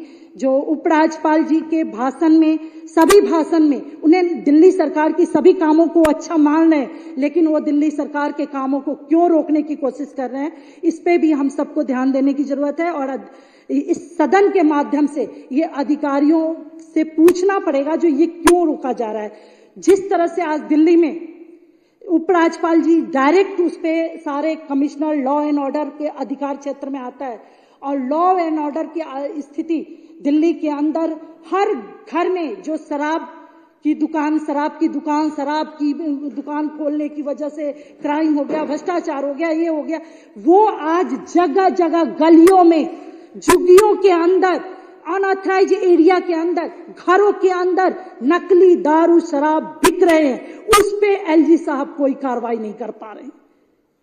जगह जगह बिक रही है, उनकी पुलिस की नजरों में बिक रही है। पुलिस को बताया जा रहा है जो ये शराब बिक रही है, नकली शराब बिक रही है, जिसको पी के लोग बीमार पड़ रहे हैं। छोटे छोटे बच्चे 20-20 रुपए की पाउच खरीद के ले आके पी रहे हैं। उस पे एलजी साहब की कोई कार्रवाई नहीं चल रही है। एलजी साहब जी दिल्ली सरकार के सभी कामों का उद्घाटन करना चाहते हैं क्योंकि अच्छा काम हुआ, हर आदमी चाहता है हम उद्घाटन करें, लेकिन जो उनकी जिम्मेदारी है, जो उनकी डायरेक्ट जिम्मेदारी है दिल्ली के प्रति, वो एक भी नहीं निभा पा रहे हैं। आज दिल्ली में पीडब्ल्यूडी की सड़कों पे एक भी ग्रिल रुक नहीं रही है। सारे ग्रिल रातों रात काट लिए जा रहे हैं, दिन में कट रहे हैं, पुलिस के नजरों में कट रहे हैं, पुलिस कुछ नहीं कर पा रही है। सारी टाइलें लगती है, जो पाथवे पर टाइलें पीडब्ल्यूडी के रोड पे लगती है, रातों रात टाइल उखड़ जा रही है, दिल्ली पुलिस कुछ नहीं कर पा रही है। रोड पे ऐसे गायें घूम रही है जो आए दिन दुर्घटना हो रही है, लेकिन दिल्ली पुलिस कुछ नहीं कर पा रही, क्योंकि एमसीडी बार बार कहती है हमें पुलिस की सुरक्षा मिलेगी तभी तो हम कुछ कर पाएंगे। पुलिस हमें सुरक्षा नहीं देखती, क्योंकि गाय माफिया और जितने भी जानवरों के माफिया हैं वो इस तरह से हावी हो जाते हैं एमसीडी पे, जो वो कुछ नहीं कर पाते। तो आज दिल्ली की जो लॉ एंड ऑर्डर है वो बहुत चरमराई स्थिति में है। और सही बात है जो हमारी सरकार ने सीसीटीवी में लगाई, सीसीटीवी में सब कुछ दिख रहा है जो यहाँ क्राइम हो रहा है, लेकिन उस क्राइम पे कंट्रोल नहीं है किसी का। तो आज मैं आज सदन के माध्यम से एलजी साहब से ये कहना चाहती हूँ, एलजी साहब जी आप इन सब कामों पे ध्यान दीजिए। जिस तरीके से दिल्ली में अनऑथराइज अनलीगल काम चारों तरफ चल रहे हैं, उसको रोकने का काम एलजी साहब करें और तरीके से करें, अपनी जिम्मेदारी को समझें। दिल्ली की सरकार की सारी जिम्मेदारी है। हक को छीनने का काम तो कर लिया आपने, हक ले लिया, लेकिन कुछ दिल्ली वालों के लिए भी सोचिए। आज दिल्ली वाले हर चीज के आतंक से परेशान हैं। 280 में भी हमारे कुछ साथियों ने उठाया जो ये गायों का आतंक। आज कोई भी महिला एक सब्जी लेके जाए तो उनके पीछे गाय इतनी तेजी से दौड़ती है, जो कितने एक्सीडेंट हो रखे हैं, कितने एक्सीडेंट आए दिन होते रहते हैं। एक भी एक्सीडेंट की एफआईआर दर्ज नहीं होती उस एक्सीडेंट की। तो उन चीजों पे एलजी साहब का ध्यान आकर्षित करना चाहती हूं। जिस तरह से हम लोग, हमारी दिल्ली अरविंद केजरीवाल जी की सरकार बहुत तेजी के साथ काम कर रही है और उन सब चीजों पे ध्यान देने की जरूरत है जो एलजी साहब नहीं कर पा रहे हैं। मैं फिर से अध्यक्ष जी आपसे गुजारिश करना चाहती हूं, जो लॉ एंड ऑर्डर का मामला है और जो काम ऑफिसर्स की लापरवाही की वजह से नहीं हो पा रहे हैं, सारे काम ठप पड़े हैं। चाहे जो टेंडर का काम हो, एक टाइम लिमिट में टेंडर का काम कोई भी नहीं हो रहा है। 3 महीने की जगह पर आज 9-9 महीने, 10-10 महीने कोई काम ही नहीं हो रहा है। तो इसीलिए अध्यादेश लिया था क्या? एक फाइल लेके पूछिए उनसे, ऑफिसर से, जो टाइम पे काम क्यों नहीं कर रहे हैं। जब सारी चीजें दिल्ली गवर्नमेंट काम करना चाहती है, हमारी सरकारें काम करना चाहती है, हमारे मंत्रालय ने फंड अलॉट कर दिया है, सारी हमारी पीडब्ल्यूडी विभाग, पिछले क्वेश्चन भी हमने उठाया था, एक रोटरी का मामला था और वो रोटरी का मामला हमारे एरिया में फंड अलॉट हो चुका है, सब कुछ हो चुका। एक अधिकारी है, कह रहे हैं कौन इस पे साइन करेगा, कल हमें ये साइन करूंगा, कल हमें विजिलेंस बुला लेगी। मतलब ये क्या दहशत है? हर अधिकारियों में दहशत है। ये फाइल हम इसलिए नहीं कर रहे हैं जो हमें कल विजिलेंस बुला लेगा, कल हमें विजिलेंस बुला लेगा। ये कौन सी चुनी हुई सरकार है? हम चुने हुए लोग हैं और आज तक अधिकारी इस तरह से जंजीर में फंसे हुए हैं। तो इन जंजीरों से मुक्त कराने का काम इस सदन को करना पड़ेगा, चाहे हमें जैसे भी करना पड़े। अध्यक्ष जी, मैं आज आपके माध्यम से चाहती हूं, जो इन अधिकारियों से पूछा जाए ये क्यों डरे पड़े हैं। बस विकास का काम, मेरे घर का विकास का काम नहीं है, किसी भी मंत्री के घर का नहीं है, ना आपके घर का है, ना किसी विधायक के घर का है। आज हमारा दुर्भाग्य है जो ये लॉबी पूरी खाली पड़ी है, ऑफिसर्स की लॉबी पूरी खाली पड़ी है, एक भी ऑफिसर्स नहीं बैठे हुए हैं। तो किस तरह से हम लोग दिल्ली में काम कर पाएंगे? इतना चाहते हुए, इतनी विपरीत परिस्थितियों में भी हमारी सरकार जिस तरह से काम कर रही है, ये सराहनीय है और हम सब के लिए भी बहुत गर्व की बात है जो दिल्ली सरकार इस तरह के चारों तरफ से सिकंजा कसे रहने पे भी इतना अच्छा काम कर रही है। अध्यक्ष जी, मैं आपका तहे दिल से शुक्रिया अदा करती हूं जो आपने हमें बोलने का मौका दिया। जय हिंद, जय भारत। श्री पवन शर्मा जी, पवन शर्मा जी, वीरेंद्र कादियान जी।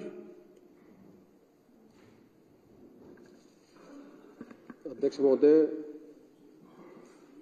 कल माननीय उपराज्यपाल जी ने दिल्ली की सरकार द्वारा वित्त वर्ष में किए हुए कार्यों का जो लेखा जोखा और उनके बारे में जो बताया,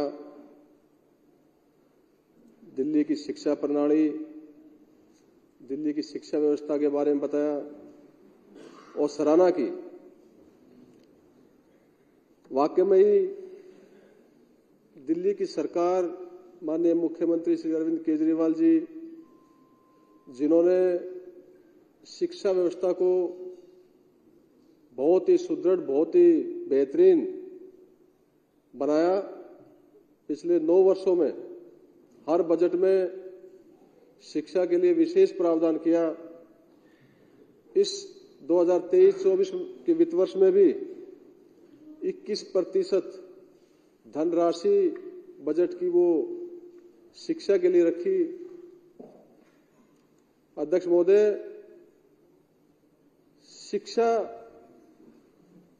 सबसे जरूरी चीज है और अगर हमारे बच्चे शिक्षित हो जाएं, उनको अच्छा इंफ्रास्ट्रक्चर दिया जाए, अच्छे टीचर्स, नए नए अध्ययन के तरीके, लेबोरेटरी, लाइब्रेरी, और हमारी सरकार ने नए नए तरीके भी इजाद किए, एंटरप्रेन्योरशिप क्लासेस शुरू की, स्किल डेवलपमेंट के नए नए कोर्स स्टार्ट किए। मैं भी अभी हाल ही में सभी स्कूलों का एनुअल डे फंक्शन मनाया जा रहा है अध्यक्ष महोदय, और उनमें जब गए तो वाकई में ही जब उन्होंने जो स्टॉल लगा रखे स्कूल में घुसते ही, जो टेक्नोलॉजी का प्रयोग उन्होंने कर रखा था, जो नए नए उद्यमी जो काम करते हैं वो चीजें उन्होंने बना के रखी थी, तो निश्चित तौर पर हमारे बच्चों में टैलेंट का अभाव नहीं है। परंतु उनको सही संसाधन मुहैया नहीं कराए गए, जिसकी वजह से सरकारी स्कूलों का जो स्तर बहुत गिरता चला गया। परंतु दिल्ली में आम आदमी पार्टी की सरकार आने के पश्चात इस पर ध्यान दिया गया और 9 वर्षों में दिल्ली के लगभग सभी स्कूलों में इंफ्रास्ट्रक्चर का जो निर्माण किया गया, सारे स्कूलों का पुनर्निर्माण किया गया।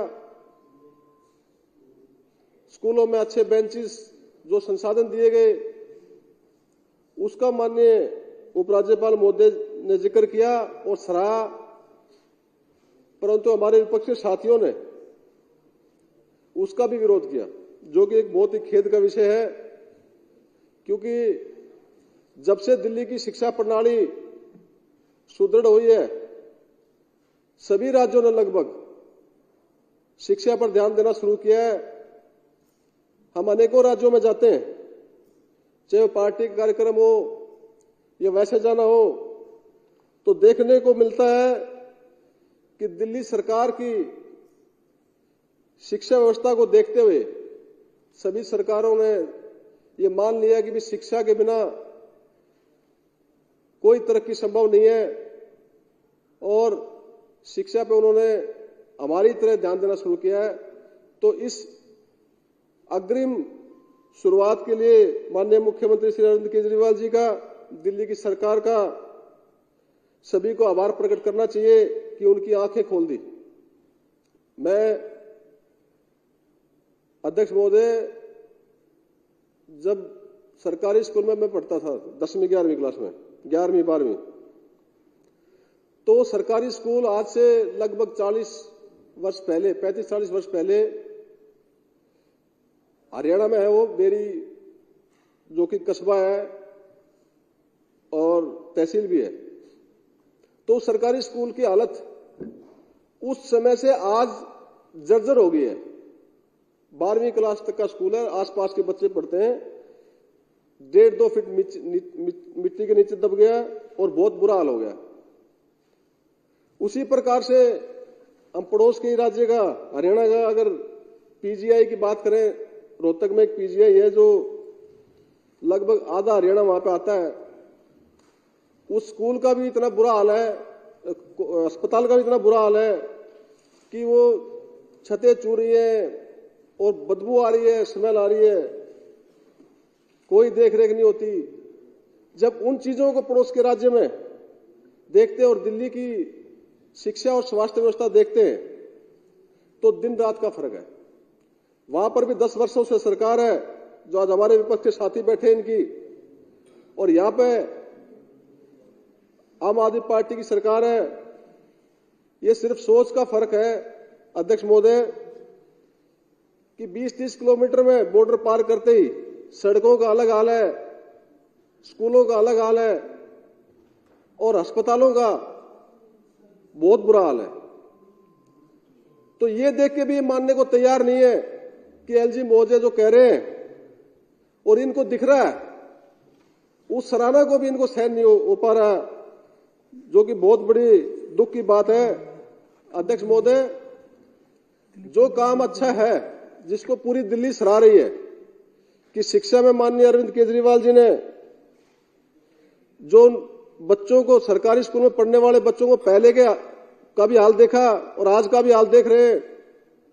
दिल्ली कैंट विधानसभा की मैं बात करूं अध्यक्ष महोदय, तो लगभग सभी स्कूलों का निर्माण और पुनर्निर्माण हुआ है और बेहतरी की तरफ है। बल्कि मैं तो ये कहता हूं, वहां पे मैं एनडीएमसी का भी मेंबर हूं, कंटोनमेंट बोर्ड का भी सदस्य हूं, तो मैं उनको ये कहता हूं कि आप दिल्ली के सरकारी स्कूल देख लो, आपके पास भी संसाधनों की कमी नहीं है, पर आप उनको देख के कम से कम वैसा स्कूल कर दो और वैसा अस्पताल कर दो, तो यहां के लोगों को कम से कम 2 चीजों की दिक्कत महसूस नहीं होगी। और वो मानते हैं इस बात को। एनडीएमसी के चेयरमैन और एजुकेशन डिपार्टमेंट के लोग, दिल्ली कंटोनमेंट बोर्ड के सीईओ और एजुकेशन डिपार्टमेंट के लोग मानते हैं कि दिल्ली सरकार के स्कूल उनके स्कूलों से भी बेहतर है, दिल्ली में होते हुए भी दिल्ली के स्कूलों से बेहतर है। तो ये सोच, ये मैनेजमेंट और ये नजरिया तभी संभव है जब आपकी नीयत और कार्य करने का जज्बा मन में हो। अध्यक्ष महोदय, मैं एक बात को बड़े याद करता हूं कि एक बार माननीय शिक्षा मंत्री श्री मनीष सिसोदिया जी और पीडब्ल्यूडी मिनिस्टर श्री सत्येंद्र जैन जी, इनका दौरा था दिल्ली कैंट के स्कूल में। इन्होंने हमें टाइम दे रखा था 7 बजे का सुबह। तो लोग मानते हैं कि भाई मंत्री महोदय 7 बजे का टाइम दे रहे तो 7:15 साढ़े 7 तक आएंगे, तो तब तक हम पहुंच जाएंगे उससे पहले। लेकिन हमें आश्चर्य हुआ कि 6:45 बजे दोनों मंत्री महोदय वहां पहुंच गए। और मैंने पूछा, जी आप तो जल्दी आ गए, आपका टाइम तो 15 मिनट बाद का था, हम भी तैयारी नहीं कर पाए अच्छी तरह से। तो उन्होंने कहा, भाई कादन भाई कि ये हमारा तीसरा स्कूल है दौरे का। तो जिन लोगों ने इतनी मेहनत करके दिल्ली की स्कूल व्यवस्था, शिक्षा व्यवस्था और स्वास्थ्य व्यवस्था को ठीक किया, उन लोगों को रतन जैसे कोई अवार्ड देने की वजह उनका नाम को बढ़ावा देने की बजाय ऐसे व्यक्तियों को इन्होंने जेल में डाल दिया, जिसको बड़ा खेद होना चाहिए। अध्यक्ष महोदय, प्रति व्यक्ति आए जब ये बात करते हैं फ्री की रेवड़ियां बट रही हैं, और उन फ्री की रेवड़ियों में आम लोगों को जो एक प्रकार से व्यंग्य कसा जाता है कि गरीबों के साथ एक प्रकार का मजाक, कि उनको उनका हक देने का जो काम दिल्ली की सरकार ने किया, फ्री पानी अगर दे रहे हैं तो उनका अधिकार है, अच्छी शिक्षा दे रहे हैं तो जनता का अधिकार है। अध्यक्ष महोदय, स्वास्थ्य की सुविधाएं देना भी उनका अधिकार है, क्योंकि हम लोकतंत्र में हैं, आजाद भारत के निवासी हैं। और गरीब अमीर ये कोई जान के नहीं होता, किसी को संसाधन मिल जाते हैं, किसी को रास्ते मिल जाते हैं, बहुत से लोग इससे वंचित रह जाते हैं। और उन वंचित रहने की वजह से ही अगर हमारी सरकार, जिसका कि दायित्व है, उनको बिजली पानी शिक्षा स्वास्थ्य मुफ्त देती है, तो उनको रेवड़ियां कहकर उनका मजाक बनाया जाता है। फिर भी दिल्ली की सरकार ने 78,800 करोड़ का जो बजट पिछले वर्ष पास किया था, और उसमें अधिकतर कार्य इन्हीं चीजों पर खर्च किए, चाहे महिलाओं को बस यात्रा फ्री हो। और फिर भी प्रति व्यक्ति आए, सकल घरेलू आय में वृद्धि इस बात को दर्शाती है कि दिल्ली की सरकार ने अच्छी नीयत, अच्छे सोच के साथ काम किया, लोगों की भलाई के लिए काम किया। एक बात का और जिक्र आता है अध्यक्ष महोदय कि हम जहां भी जाते हैं तो यही लोग कहते हैं कि भाई जब से आम आदमी पार्टी की सरकार आई है, आम आदमी पार्टी के विधायक, आम आदमी पार्टी के जो कार्यकर्ता हैं, आम आदमी पार्टी की सरकार के नुमाइंदे बिल्कुल आसानी से उपलब्ध हो जाते हैं। उनके पास कभी चले जाओ, कभी कुछ काम बोल दो, वो दिल लगा के, मेहनत लगा के कार्य करते हैं। अध्यक्ष महोदय, आम नागरिकों को जो चीज चाहिए वो माननीय मुख्यमंत्री श्री अरविंद केजरीवाल जी पहले ही सोच लेते हैं।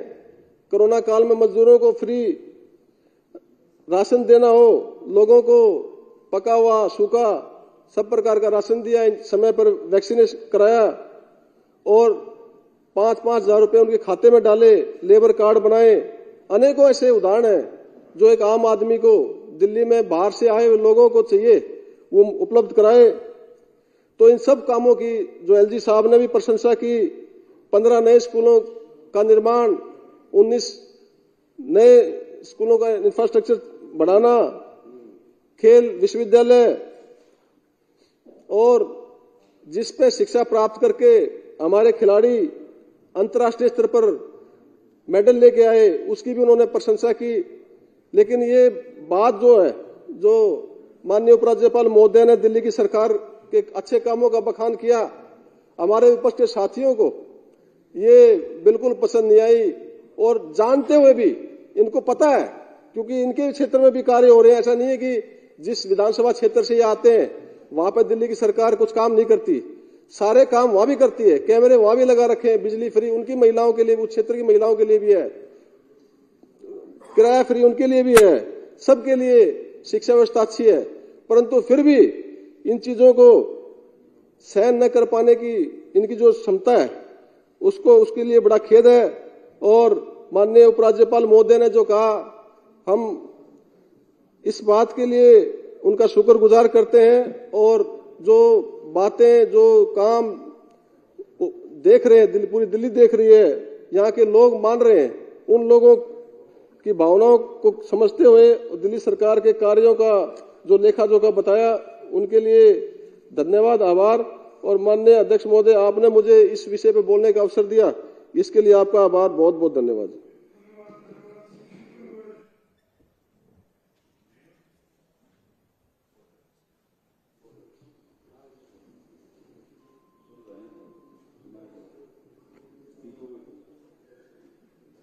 अध्यक्ष जी नमस्कार। मुझे उपराज्यपाल जी के अभिभाषण पर बोलने का मौका दिया।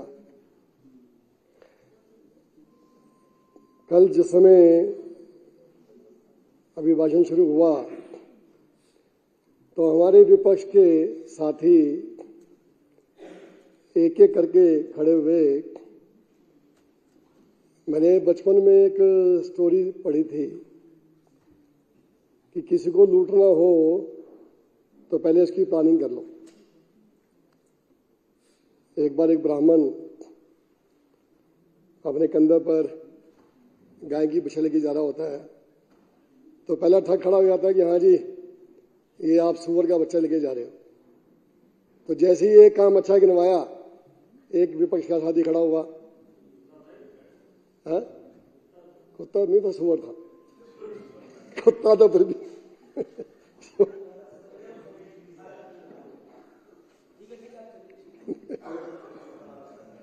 तो जैसे कहा हमने पानी ठीक किया है। पहले पानी 840 MGD था, अब 995 MGD कर दिया। 93% पानी की पाइपलाइन घर घर में पहुंच गई। तो उनको बर्दाश्त नहीं हुआ, खड़ा हुआ। फिर दूसरे हमने कहा जी, लाइट दिल्ली में पूरे देश में सबसे बेहतर हो गई है। पहले लाइट की खपत थी, देश में आती थी दिल्ली में 5500 मेगावाट। अब इस 23 के अंदर वो क्षमता को बढ़ के कर दिया 7500 मेगावाट। कभी लाइट नहीं गई, बिजली फ्री हो गई। 75% परिवारों के बिजली के बिल जीरो आ रहे हैं। 16% लोगों के बिल 700-800 रुपये आ रहे हैं। तो ये भी इनको बर्दाश्त नहीं हुई, दूसरा खड़ा हो गया। फिर तीसरा कहा कि दिल्ली के अंदर स्कूल अच्छे हो गए हैं। आज दिल्ली के स्कूल से पूरे इंडिया के अंदर, पूरे वर्ल्ड के अंदर एक नाम है। और ये मैं नहीं कह रहा। अभी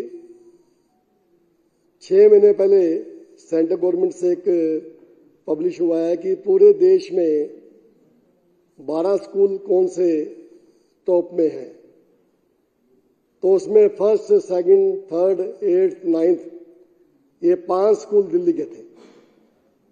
और सेंट्रल गवर्नमेंट कह रही है कि भाई दिल्ली के स्कूल अच्छे हो गए हैं।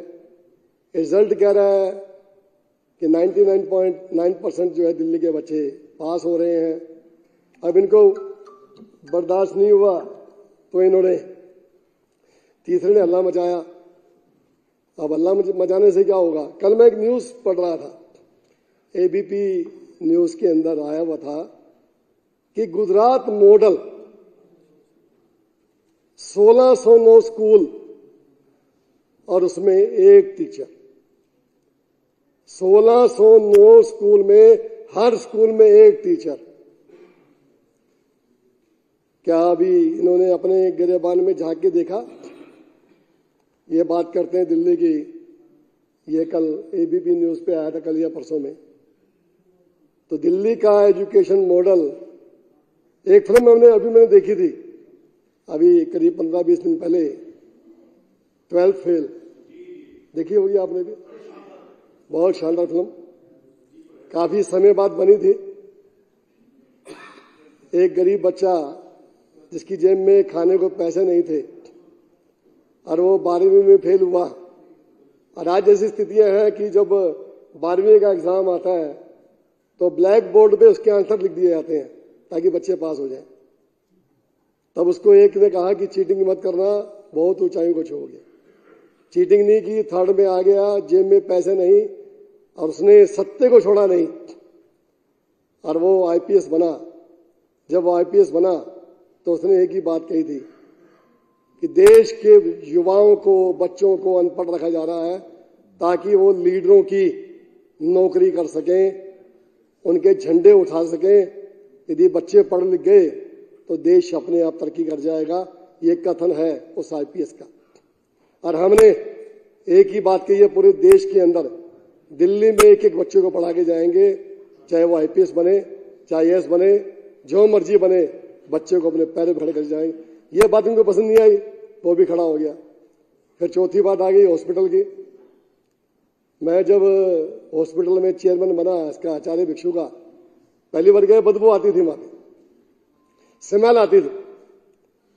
मैंने कहा जी बड़े फंसे हैं इसके अंदर, और इलाज करने लोग नहीं आते थे। आज दिल्ली के अंदर नंबर 1 पर हॉस्पिटल है आचार्य भिक्षु। अभी इसको 15 लाख रुपए का नाम भी मिला है। पहले 100 बेड का हॉस्पिटल था, आज वो 180 बेड का हॉस्पिटल है। उसकी बिल्डिंग बन चुकी है 272 बेड की। ये 2-3 महीने के बाद ये 452 बेड का हॉस्पिटल बन जाएगा। कल मेरे पास एक पेशेंट का फोन आया कि मुझे दिखाना है आचार्य भिक्षु में। मैं ले आओ भाई। मैंने उससे पूछ लिया, मैंने क्या है बीमारी है इसको? कहता है इसके लीवर में पस पड़ गई है। मैंने भाई छोटा हॉस्पिटल है, यहाँ पर लीवर का इलाज नहीं होता, आप सेंट्रल गवर्नमेंट या दिल्ली के जो बड़े हॉस्पिटल ले जाओ। उसका लिटरली यही बात थी, कहने सेंट्रल गवर्नमेंट के हॉस्पिटल में लेकर नहीं जाऊंगा। आचार्य भिक्षु में हो तो मुझे बता दें, नहीं तो मैं कुछ और इंतजाम देखता हूं। तो आज माननीय मुख्यमंत्री ने वो इलाज कर दिया है जिसको हर दिल्ली वासी को और आसपास के क्षेत्रवासियों को बड़ा गर्व है कि दिल्ली में जाएंगे तो इलाज जरूर मिलेगा। चौथा खड़ा हुआ, फिर 5वां खड़ा हुआ कि सर दिल्ली में पॉल्यूशन बहुत बढ़ रहा है। पॉल्यूशन 2014 में जब लोग चौराहे पे खड़े होते थे ना सफेद कमीज पहन के, 2 घंटे के बाद वो सफेद कमीज भी काली और चेहरा भी काला। और आज आप चौराहे पे खड़े हो जाओ दिल्ली के किसी भी, ना तो चेहरा काला होगा ना शर्ट काली होगी। दिल्ली में पहले ग्रीन एरिया था 19% और आज है 23.5%। पॉल्यूशन जिस स्पीड से दिल्ली में कम हुआ सभी जानते हैं।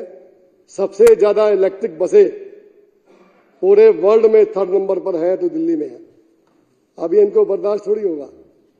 2 करोड़ पौधे लगाए, ये इनको बर्दाश्त थोड़ी होगा। उसके बाद जी 5वां खड़ा हुआ, अले जी यानी कि इस तरह से ये सोच रहे थे कि जैसे वो हमने बछिया जीत ली थी गाय की सुअर को फेंक के। एक कहानी और मुझे याद आती है। एक बारी लकड़हारा जंगल में गया और उसने चिल्ला के बोला शेर आ गया, शेर आ गया जंगल में। पहली बार लोग गए, नहीं था। दूसरी बार गए लोग, शेर नहीं था। तीसरी बारी में एक्चुअली में शेर आ गया। 14 में भी लोगों ने ये कहा कि शेर आ गया, बचाने आ गए।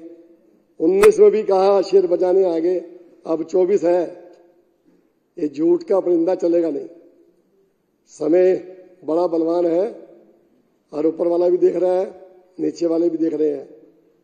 ये जितना मर्जी झूठ का परचम बुलंद कर ले, आने वाला समय सच्चाई का है और सच्चाई सारी दुनिया दिख रही है। आपने मुझे बोलने का मौका दिया, बहुत बहुत शुक्रिया, धन्यवाद।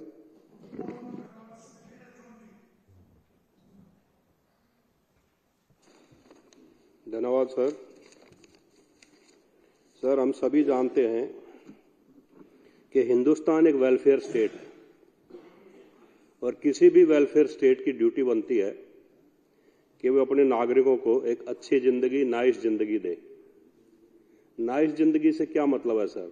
रोटी खाई, सो गए, अगले दिन फिर उठ के चल दिए? नहीं सर, उसमें आपको जो बेसिक एमिनिटीज, फैसिलिटीज ऐसे कि एक आदमी गर्व करे कि मैं इस देश में पैदा हुआ, ऐसी फैसिलिटीज सरकार के देने की जिम्मेवारी है। सुप्रीम कोर्ट ने सर बार बार कहा राइट टू एजुकेशन और राइट टू हेल्थ दोनों फंडामेंटल राइट्स हैं और हर नागरिक का अधिकार है कि उनको एक क्वालिटी एजुकेशन मिले और अच्छी स्वास्थ्य सेवाएं मिले। ये काम पिछले 10 साल में किसने किया? आम आदमी पार्टी की सरकार ने, माननीय अरविंद केजरीवाल जी के नेतृत्व में। जो स्कूलों की पहले हालत थी और आज हालत है सर, ये इसी बात से साबित हो जाता है कि प्राइवेट स्कूल से बच्चे विड्रॉ होकर सरकारी स्कूल में एडमिशन ले रहे हैं। इससे बड़ा प्रूफ और क्या चाहिए? अगर प्राइवेट स्कूल से लड़के विड्रॉ होकर माँ बाप उनको सरकारी स्कूल में डाल रहे हैं तो हालात एजुकेशन के जो स्टैंडर्ड है, स्तर है दिल्ली में बहुत ऊंचा हुआ है। स्कूल ऑफ एक्सीलेंस एडमिशन मिलना मुश्किल हो जाता है। प्राइवेट स्कूल में इतनी एप्लीकेशन नहीं आती जितने उस स्कूल में एप्लीकेशन आती है एडमिशन के लिए। माननीय शिक्षा मंत्री जी बैठे, इन पर पता नहीं कितना दबाव रहता होगा एडमिशन के लिए इन स्कूल्स में। तो एक अच्छा एटमॉस्फेयर, एक अच्छा इंफ्रास्ट्रक्चर, एक अच्छे टीचर्स, एक अच्छे स्टूडेंट्स और अच्छी फैसिलिटी स्कूल में मिली तो स्टैंडर्ड जो है अपने आप ऊपर हुआ। सर टीचर वही हैं जो पहले थे। आज बेटर रिजल्ट्स कैसे हो गए? क्योंकि इंसेंटिव मिला बच्चों को भी और टीचर्स को भी, शिक्षकों को भी। 25% के करीब 21%, 25% टोटल बजट का एजुकेशन पे हर साल लगता है, तो अपने आप एजुकेशन का स्टैंडर्ड जो है ऊपर गया। विजन किसका था? माननीय मुख्यमंत्री अरविंद केजरीवाल जी का। दूसरा सर, टीचर्स की ट्रेनिंग अब्रॉड देश विदेश में कराई, आज से पहले कभी नहीं होता था। लेबोरेटरीज बनवाई, स्पोर्ट्स एक्टिविटीज बढ़ाई, ओवरऑल डेवलपमेंट हो बच्चे की, इस पर पूरा ध्यान दिया गया। एंटरप्रेन्योरशिप जो है प्रोग्राम चालू किए गए, बिजनेस ब्लास्टर्स के प्रोग्राम चालू किए गए, जो आज तो मुझे लगता है किसी ने सोचे भी नहीं होंगे 10 साल पहले स्कूलों में। तो स्कूलों का जो ट्रांसफॉर्मेशन हुआ है वो शायद रिमार्केबल है और शायद किसी भी स्टेट में ऐसा नहीं हुआ। तमिलनाडु के शिक्षा मंत्री आए, उन्होंने कहा कि हम दिल्ली का शिक्षा मॉडल अपनाएंगे, तो एक बहुत बड़ी बात है। उसके बाद सर हॉस्पिटल्स, मेडिकल फैसिलिटीज। खुद मेरी एक कॉन्स्टिट्यूएंसी में इंदिरा गांधी हॉस्पिटल है सर। अगर आप उसको देखेंगे तो आप ये नहीं कहेंगे कि ये सरकारी अस्पताल है, आप ये कहेंगे कि प्राइवेट हॉस्पिटल है। इतना बढ़िया हॉस्पिटल, इतनी बढ़िया सफाई, इतनी बढ़िया सर्विसेज, लेटेस्ट इक्विपमेंट्स, गैजेट्स उस हॉस्पिटल में अवेलेबल हैं कि कहीं आपको जाने की जरूरत नहीं है। 1700 बेड का है, अभी फुल्ली कमीशनिंग नहीं हुई है लेकिन अभी चल रहा है हॉस्पिटल। तो इतनी बढ़िया मेडिकल फैसिलिटीज जो है दिल्ली सरकार ने माननीय मुख्यमंत्री के अरविंद केजरीवाल जी के नेतृत्व में दी।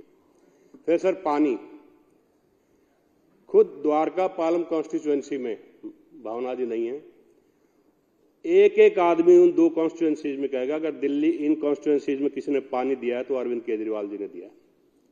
मर्डर तक हो जाते थे सर पानी के ऊपर, और आज वहां पानी गया हुआ है। अपोजिशन के लोग शोर मचाते हैं जी गंदा पानी आता है, बिल ज्यादा आता है। सर गंदा पानी क्यों आता है? जब कौन टैंक से पानी चलता है तब तो गंदा नहीं होता। उस वक्त तो लोग कहते हैं कि आरओ से भी बेटर पानी है। बीच में गड़बड़, जहां डिस्ट्रीब्यूशन हो रहा है गलियों में, इलीगल कनेक्शंस, उनमें पुराने कनेक्शन खुले छोड़ दिए, लगातार मोटरें चल रही हैं, उससे मिक्सअप पानी होके एमसीडी पहले नालियों की सफाई नहीं कराती थी, वो पानी उनमें मिक्सअप होता था, तो गंदे पानी का सोर्स ये था। अब धीरे धीरे दिल्ली जल बोर्ड विपरीत परिस्थितियों में भी उसको ओवरकम कर रहा है, ठीक धीरे धीरे उनको उस प्रॉब्लम को दूर कर रहा है।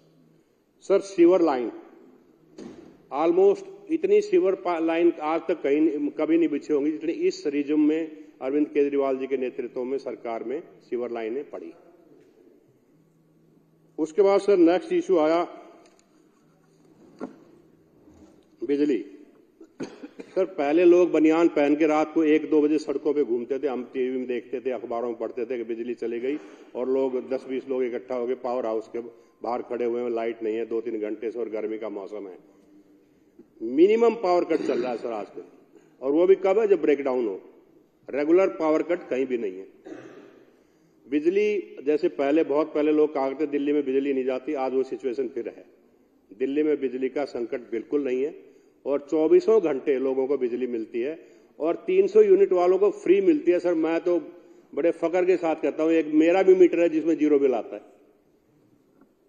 तो इतनी बड़ी फैसिलिटीज बिजली की दी सरकार ने, अरविंद केजरीवाल जी ने, और जिसको सिर्फ हमारे कार्यकर्ता, हमारे वोटर सपोर्टर नहीं मानते सर, बीजेपी के लोग भी इस बात को एडमिट करते हैं और सबसे पहले सब्सिडी भी वही लेते हैं कि हमें सब्सिडी दे दो बिजली पे। सबसे ज्यादा बेनिफिट सर बीजेपी के लोग ही हमारी सरकार में ले रहे हैं। सर तीर्थ यात्रा, हमारे रहमान भाई ने कहा, बुजुर्ग औरतों के सर आंसू आ जाते हैं जब गाड़ी में बैठती है, आशीर्वाद पे आशीर्वाद। अरविंद केजरीवाल जी को, हालांकि वो स्टेडियम में जाते, त्यागराज स्टेडियम में, लेकिन जहां से चलती वहां से बस में ही उन्होंने नारे लाने शुरू कर देते कि अरविंद केजरीवाल जिंदाबाद, और ओपनली बोलते हैं कि शायद हमारे अपने बेटे भी इतनी फैसिलिटी नहीं देते जो अरविंद केजरीवाल ने हमें दी। तो जब दिल से दुआएं निकलती हैं सर, तो अरविंद केजरीवाल जी कौन क्या बिगाड़ लेगा। इतने बुजुर्ग महिलाओं का, आदमियों का जब आशीर्वाद प्राप्त है, तो ये ईडी, सीबीआई, विजिलेंस डिपार्टमेंट ये टाइमली है, इलेक्शन प्रोपेगेंडा, उसमें कुछ होने जाने वाला नहीं। उसके बाद सर इशू है माननीय उपराज्यपाल के अभिभाषण का। सर मन से या बेमन से, माननीय उपराज्यपाल जी ने कल दिल्ली सरकार की उपलब्धियां गिनाई, बड़ी अच्छा लगा, बहुत अच्छा लगा हमें, और हमें अप्रिशिएट भी करना चाहिए। चाहे बाहर जाके वो बिल्कुल रिवर्स करते हों, लेकिन हाउस में उन्होंने बिल्कुल सरकार की भूरी प्रशंसा की, और ये एक बहुत वेलकम स्टेप था और हम सब उसको अप्रिशिएट करते हैं।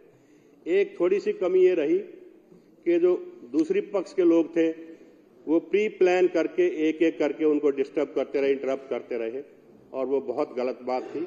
आपने इस हाउस के सामने एक प्रस्ताव रखा जो सर्वसम्मति से पास हुआ और उनको निलंबित किया, ये बहुत अच्छा कदम था सर। कहीं ना कहीं थोड़ा बहुत सर सख्ती से भी काम करना पड़ता है, और जो आपने डिसीजन लिया हम सब उसके साथ हैं और उसको अप्रिशिएट करते हैं। सर चाहे इकोनॉमी हो, हमारे साथियों ने बताया, जैसे उपराज्यपाल ने भी बताया कि हमारी इकोनॉमी जो है बेटर देन नेशनल एवरेज के है, तो इससे बड़ी बात और क्या होगी। अभी मोदी जी कहते हैं कि तीसरी बड़ी अर्थव्यवस्था बहुत जल्द हिंदुस्तान बनने वाला है। सर टोटल जीडीपी कितनी है हिंदुस्तान की आज के दिन? 2 पॉइंट समथिंग, और जो 3 पहली टॉप की, वर्ल्ड में जो टॉप की जीडीपी वाले कंट्रीज हैं, उनकी किसी 36% है, किसी की 24% है, किसी की 28% है। उस लेवल तक पहुंचने में हमें कितना टाइम लगेगा? तो ये सारे जुमले हैं, लोगों को बेवकूफ बनाने की कोशिश है। रिकॉर्ड फर्ज किया जाता है और उसके बाद कहा जाता है कि हमारी इकोनॉमी इतनी बेटर हो गई। Per capita income no doubt Delhi में सबसे ज्यादा हो गई, ये बहुत बड़े गर्व की बात है। और ये सारा विजन किसका था? माननीय अरविंद केजरीवाल जी का। सर इंफ्रास्ट्रक्चर, आज हर जगह फ्लाईओवर बन रहे हैं, अंडरपास बन रहे हैं, ब्यूटिफिकेशन ऑफ रोड्स हो रहा है, पीडब्ल्यूडी की सड़कें ऐसी हो गई है कि लोग सोचते हैं कि भाई जैसे हम लंदन में क्रॉस कर रहे हैं। कुछ सड़कें इतनी बढ़िया तरीके से ब्यूटिफाई की गई हैं। तो दिल्ली सरकार ने जो इंफ्रास्ट्रक्चर पे काम किया है सर, वो बहुत ही महत्वपूर्ण रहा और सराहनीय रहा, और हर व्यक्ति जो दिल्ली कैपिटल में बसा हुआ है वो इस बात की सराहना करता है कि दिल्ली सरकार ने बहुत काम किया है इस क्षेत्र में भी। सर फ्री बस यात्रा, मजदूर लोग जो मेड सर्वेंट्स हैं वो जाती हैं घरों में दूर दूर काम करने, उन लोगों को बस में फ्री यात्रा करने का मिलता है तो उनके घर में 2 पैसे बचते हैं, और वो दिल से दुआएं देती हैं अरविंद केजरीवाल जी को कि हमें ये फैसिलिटी ऐसी दी है कि हमारे घर वालों पे अब हमारे प्रेशर नहीं है और हम आराम से ट्रैवल कर सकते हैं। फरिश्ते स्कीम सर, इससे बढ़िया स्कीम हो ही नहीं सकती थी, जिसमें बाद में टांग अड़ा दी गई, फंड रुके या जो भी कुछ हुआ। लेकिन दुर्भाग्यपूर्वक है कि उस स्कीम को रोक दिया गया, नहीं तो उस स्कीम में इतने लोगों की जान बची सर कि बहुत सा अप्रिशिएबल स्टेप्स था दिल्ली सरकार का, माननीय मुख्यमंत्री जी का, और उसको रोकना एक पाप के बराबर है सर। अगर आप किसी को जीवन दान दे रहे हैं तो उस स्कीम को रोकना, इससे बड़ा गलत काम हो नहीं सकता। फिर देन सर हॉस्पिटल्स के अलावा मोहल्ला क्लिनिक, महिला Mohalla clinic, free test, free medicine, free इलाज, ये सब कुछ ऐसी स्कीमें हैं जो दिल्ली सरकार ने शुरू की, और विजन वही माननीय मुख्यमंत्री अरविंद केजरीवाल जी का। मैं जो अभिभाषण में राज्यपाल जी ने दिल्ली सरकार की बहुत बुरी प्रशंसा की, उसका समर्थन करता हूं और उनके जो भी उन्होंने, फिर मैं कहूंगा मन से या बेमन से अपने उद्गार व्यक्त किए, उनका मैं समर्थन करता हूं। बोलने के लिए समय दिया सर, बहुत बहुत धन्यवाद।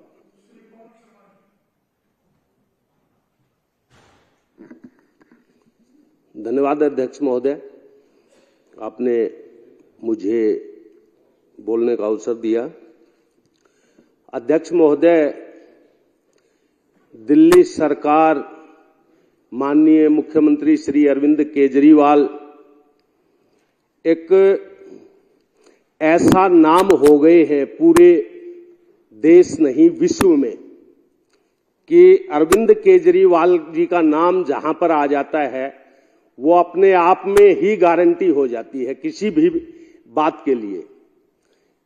जब से दिल्ली के मुख्यमंत्री श्री अरविंद केजरीवाल जी बने हैं, आम आदमी पार्टी की सरकार दिल्ली में बनी है, तब से दिल्ली के लोगों के लिए इतने काम कर दिए हैं कि हम सभी साथी या कोई भी व्यक्ति अगर दिल्ली सरकार के माननीय मुख्यमंत्री जी के काम गिनवाने बैठे तो सुबह से शाम हो जाती है, काम खत्म नहीं हो पाते हैं। चाहे वो शिक्षा का क्षेत्र हो, पहले सरकारी स्कूल में पढ़ने वाले बच्चों को बड़ी हीन भावना से लोग भी देखते थे और बच्चे भी अपने आप में जो है हीन भावना से ग्रसित रहते थे।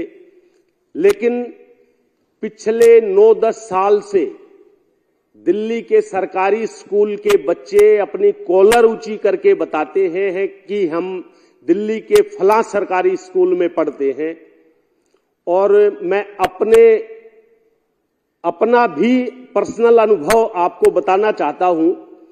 जब 2015 में पहली बार मैं विधायक बना तो मेरे पास पब्लिक स्कूल में एडमिशन लेने वालों की लाइन लग गई थी। लोगों ने प्रार्थना की, विधायक जी फलां पब्लिक स्कूल में हमारे बच्चे का एडमिशन करवा दीजिए, वहां पे मोटी डोनेशन लगती है, डोनेशन हम दे नहीं सकते हैं, सरकारी स्कूलों में पढ़ाई होती नहीं है। लेकिन आज उसका विपरीत है अध्यक्ष महोदय। आज हर साल 50, 100, 200 बच्चे पब्लिक स्कूल से नाम कटवाकर सरकारी स्कूल में एडमिशन के लिए, अप्रोच के लिए हमारे पास आते हैं। ये काम है आम आदमी पार्टी की सरकार का, ये काम है माननीय मुख्यमंत्री साहब का। ऐसे ही अध्यक्ष महोदय, मोहल्ला क्लिनिक का निर्माण किया गया। मोहल्ला क्लिनिक में लोगों को इतनी सुविधाएं मिली, इतने टेस्ट फ्री मिले, सरकारी हॉस्पिटल्स में भीड़ कम हुई, छोटी छोटी बीमारियों के लिए लोग सरकारी हॉस्पिटल्स में जाते थे, जो मोहल्ला क्लिनिक में उनका इलाज होने लगा।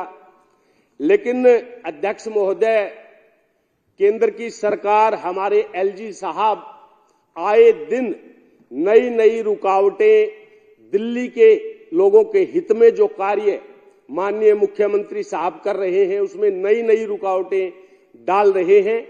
ये मैं एक पाप कहूंगा इसको, क्योंकि जिस प्रकार से माननीय श्री अरविंद केजरीवाल जी ने दिल्ली के लोगों को फ्री बिजली, फ्री पानी, फ्री शिक्षा, फ्री चिकित्सा दिया, तो अध्यक्ष महोदय, हमारे देश में हमारी संस्कृति रही है, आपको भी ध्यान रहा होगा जो है कि लोग अपने पिताजी के नाम पे, माताजी के नाम पे धर्मार्थ प्याऊ लगवाते रहे हैं, अब भी लगवाते हैं। और वो काम माननीय मुख्यमंत्री जी ने दिल्ली में प्रत्येक घर के लिए किया है। ऐसे ही अध्यक्ष महोदय, हमारे बुजुर्गों के लिए फ्री तीर्थ यात्रा। अध्यक्ष महोदय, एक श्रवण कुमार हुए हैं जिन्होंने अपने माता पिता को कंधे पर बैठाकर पूरे देश, पूरे भारतवर्ष में तीर्थ स्थलों पर यात्रा करवाई। ऐसे ही तो हमारे सभी धर्मों में, सनातन धर्म में ये है कि बुजुर्ग जब रिटायर हो जाते हैं तो बच्चों के द्वारा या परिवार के लोगों के द्वारा उनको तीर्थ स्थानों पर यात्रा करवाई जाती है और वो जाना भी चाहते हैं। तो माननीय मुख्यमंत्री जी ने फ्री तीर्थ यात्रा बुजुर्गों के लिए करवाई, यानी दिल्ली के बुजुर्गों के श्रवण कुमार बने और उन बुजुर्गों का इतना आशीर्वाद मिला, हमें भी मिलता है। कहीं गली कूचे में कहीं पर भी हम अपने क्षेत्र में जाते हैं तो वृद्ध माताएं जो है, बूढ़े लोग मिलते हैं और इतने खुश होते हैं, इतना आशीर्वाद देते हैं कि ये कार्य धर्म का कार्य है अरविंद केजरीवाल जी ने दिल्ली के बुजुर्गों के लिए किया। महिला शक्ति को बढ़ाने के लिए, महिलाओं को आगे लाने के लिए अध्यक्ष महोदय, दिल्ली में बसों में महिलाओं की फ्री यात्रा माननीय मुख्यमंत्री द्वारा की गई। इससे अध्यक्ष महोदय कई आदमी ऐसे होते हैं जो महिलाओं को घर से बाहर निकालने में संकोच करते हैं, उनकी भी मजबूरी हो गई, क्योंकि महिलाएं अगर कहीं पे घर से बाहर जाएंगी, बस में बैठेंगी, उनका किराया नहीं लगेगा, पुरुष अगर जाएगा तो किराया लगेगा। तो इस सोच के साथ हमारी बहन बेटियों को जो है घर से बाहर निकलने का मौका मिला, काम करने का मौका मिला, हुनर दिखाने का मौका मिला। अध्यक्ष महोदय, दिल्ली में क्राइम का इतना बुरा हाल है कि चोर जो है गाड़ियों की बैटरी चोरना और अपनी पानी की मोटर खोल ले जाना, ये आम बात हो गई है। पुलिस के द्वारा इस पे कंप्लेंट भी नहीं लिखी जाती, ये चोरों का जन्म सिद्ध अधिकार हो गया है। तो दिल्ली सरकार ने, माननीय मुख्यमंत्री जी ने दिल्ली में 1,35,500 सीसीटीवी कैमरा लगवाए गए, जिससे क्राइमों में, चोरियों में काफी कमी आई। 50% तो चोर के दिमाग में ये आ जाता है सीसीटीवी कैमरा लगा है तू पकड़ा जाएगा, उससे 50% चोरी कम हुई।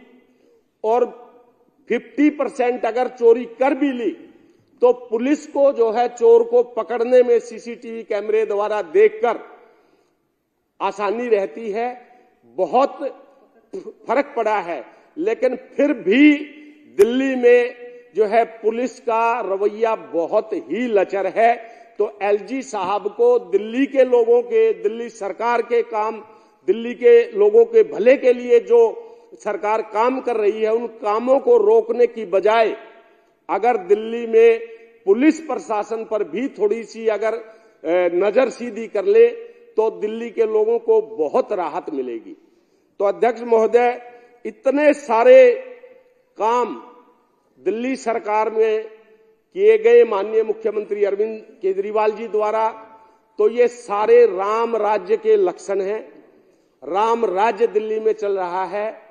और जो हमारे विरोधी भाई कल एलजी साहब के अभिभाषण में बीच बीच में पॉइंट बना बनाकर एक एक करके बोलते रहे, उनका मकसद केवल और केवल ये था कि सेशन में जो एलजी साहब का भाषण लाइव चल रहा है, दिल्ली के लोग जो दिल्ली सरकार द्वारा दिल्ली के लोगों के लिए जो काम किए गए हैं उन कामों को सुन ना पाए। लेकिन मैं अपने विरोधी पार्टी के जो भाई हैं, विपक्ष के जो भाई हैं, उनको कहना चाहता हूं कि आप जितना मर्जी अड़ंगे अड़ा लीजिए, ये आम आदमी पार्टी आंदोलन की कोख से निकली हुई पार्टी है। सारे साथी हमारे आंदोलन की भट्टी में तपकर निकले हैं और माननीय श्री अरविंद केजरीवाल हमारे नेता हैं। आप जितनी मर्जी अड़ंगी लगा लीजिए, दिल्ली के लोगों के लिए, दिल्ली के लोगों का कोई भी काम हम नहीं रुकने देंगे, प्रत्येक काम हम कराएंगे।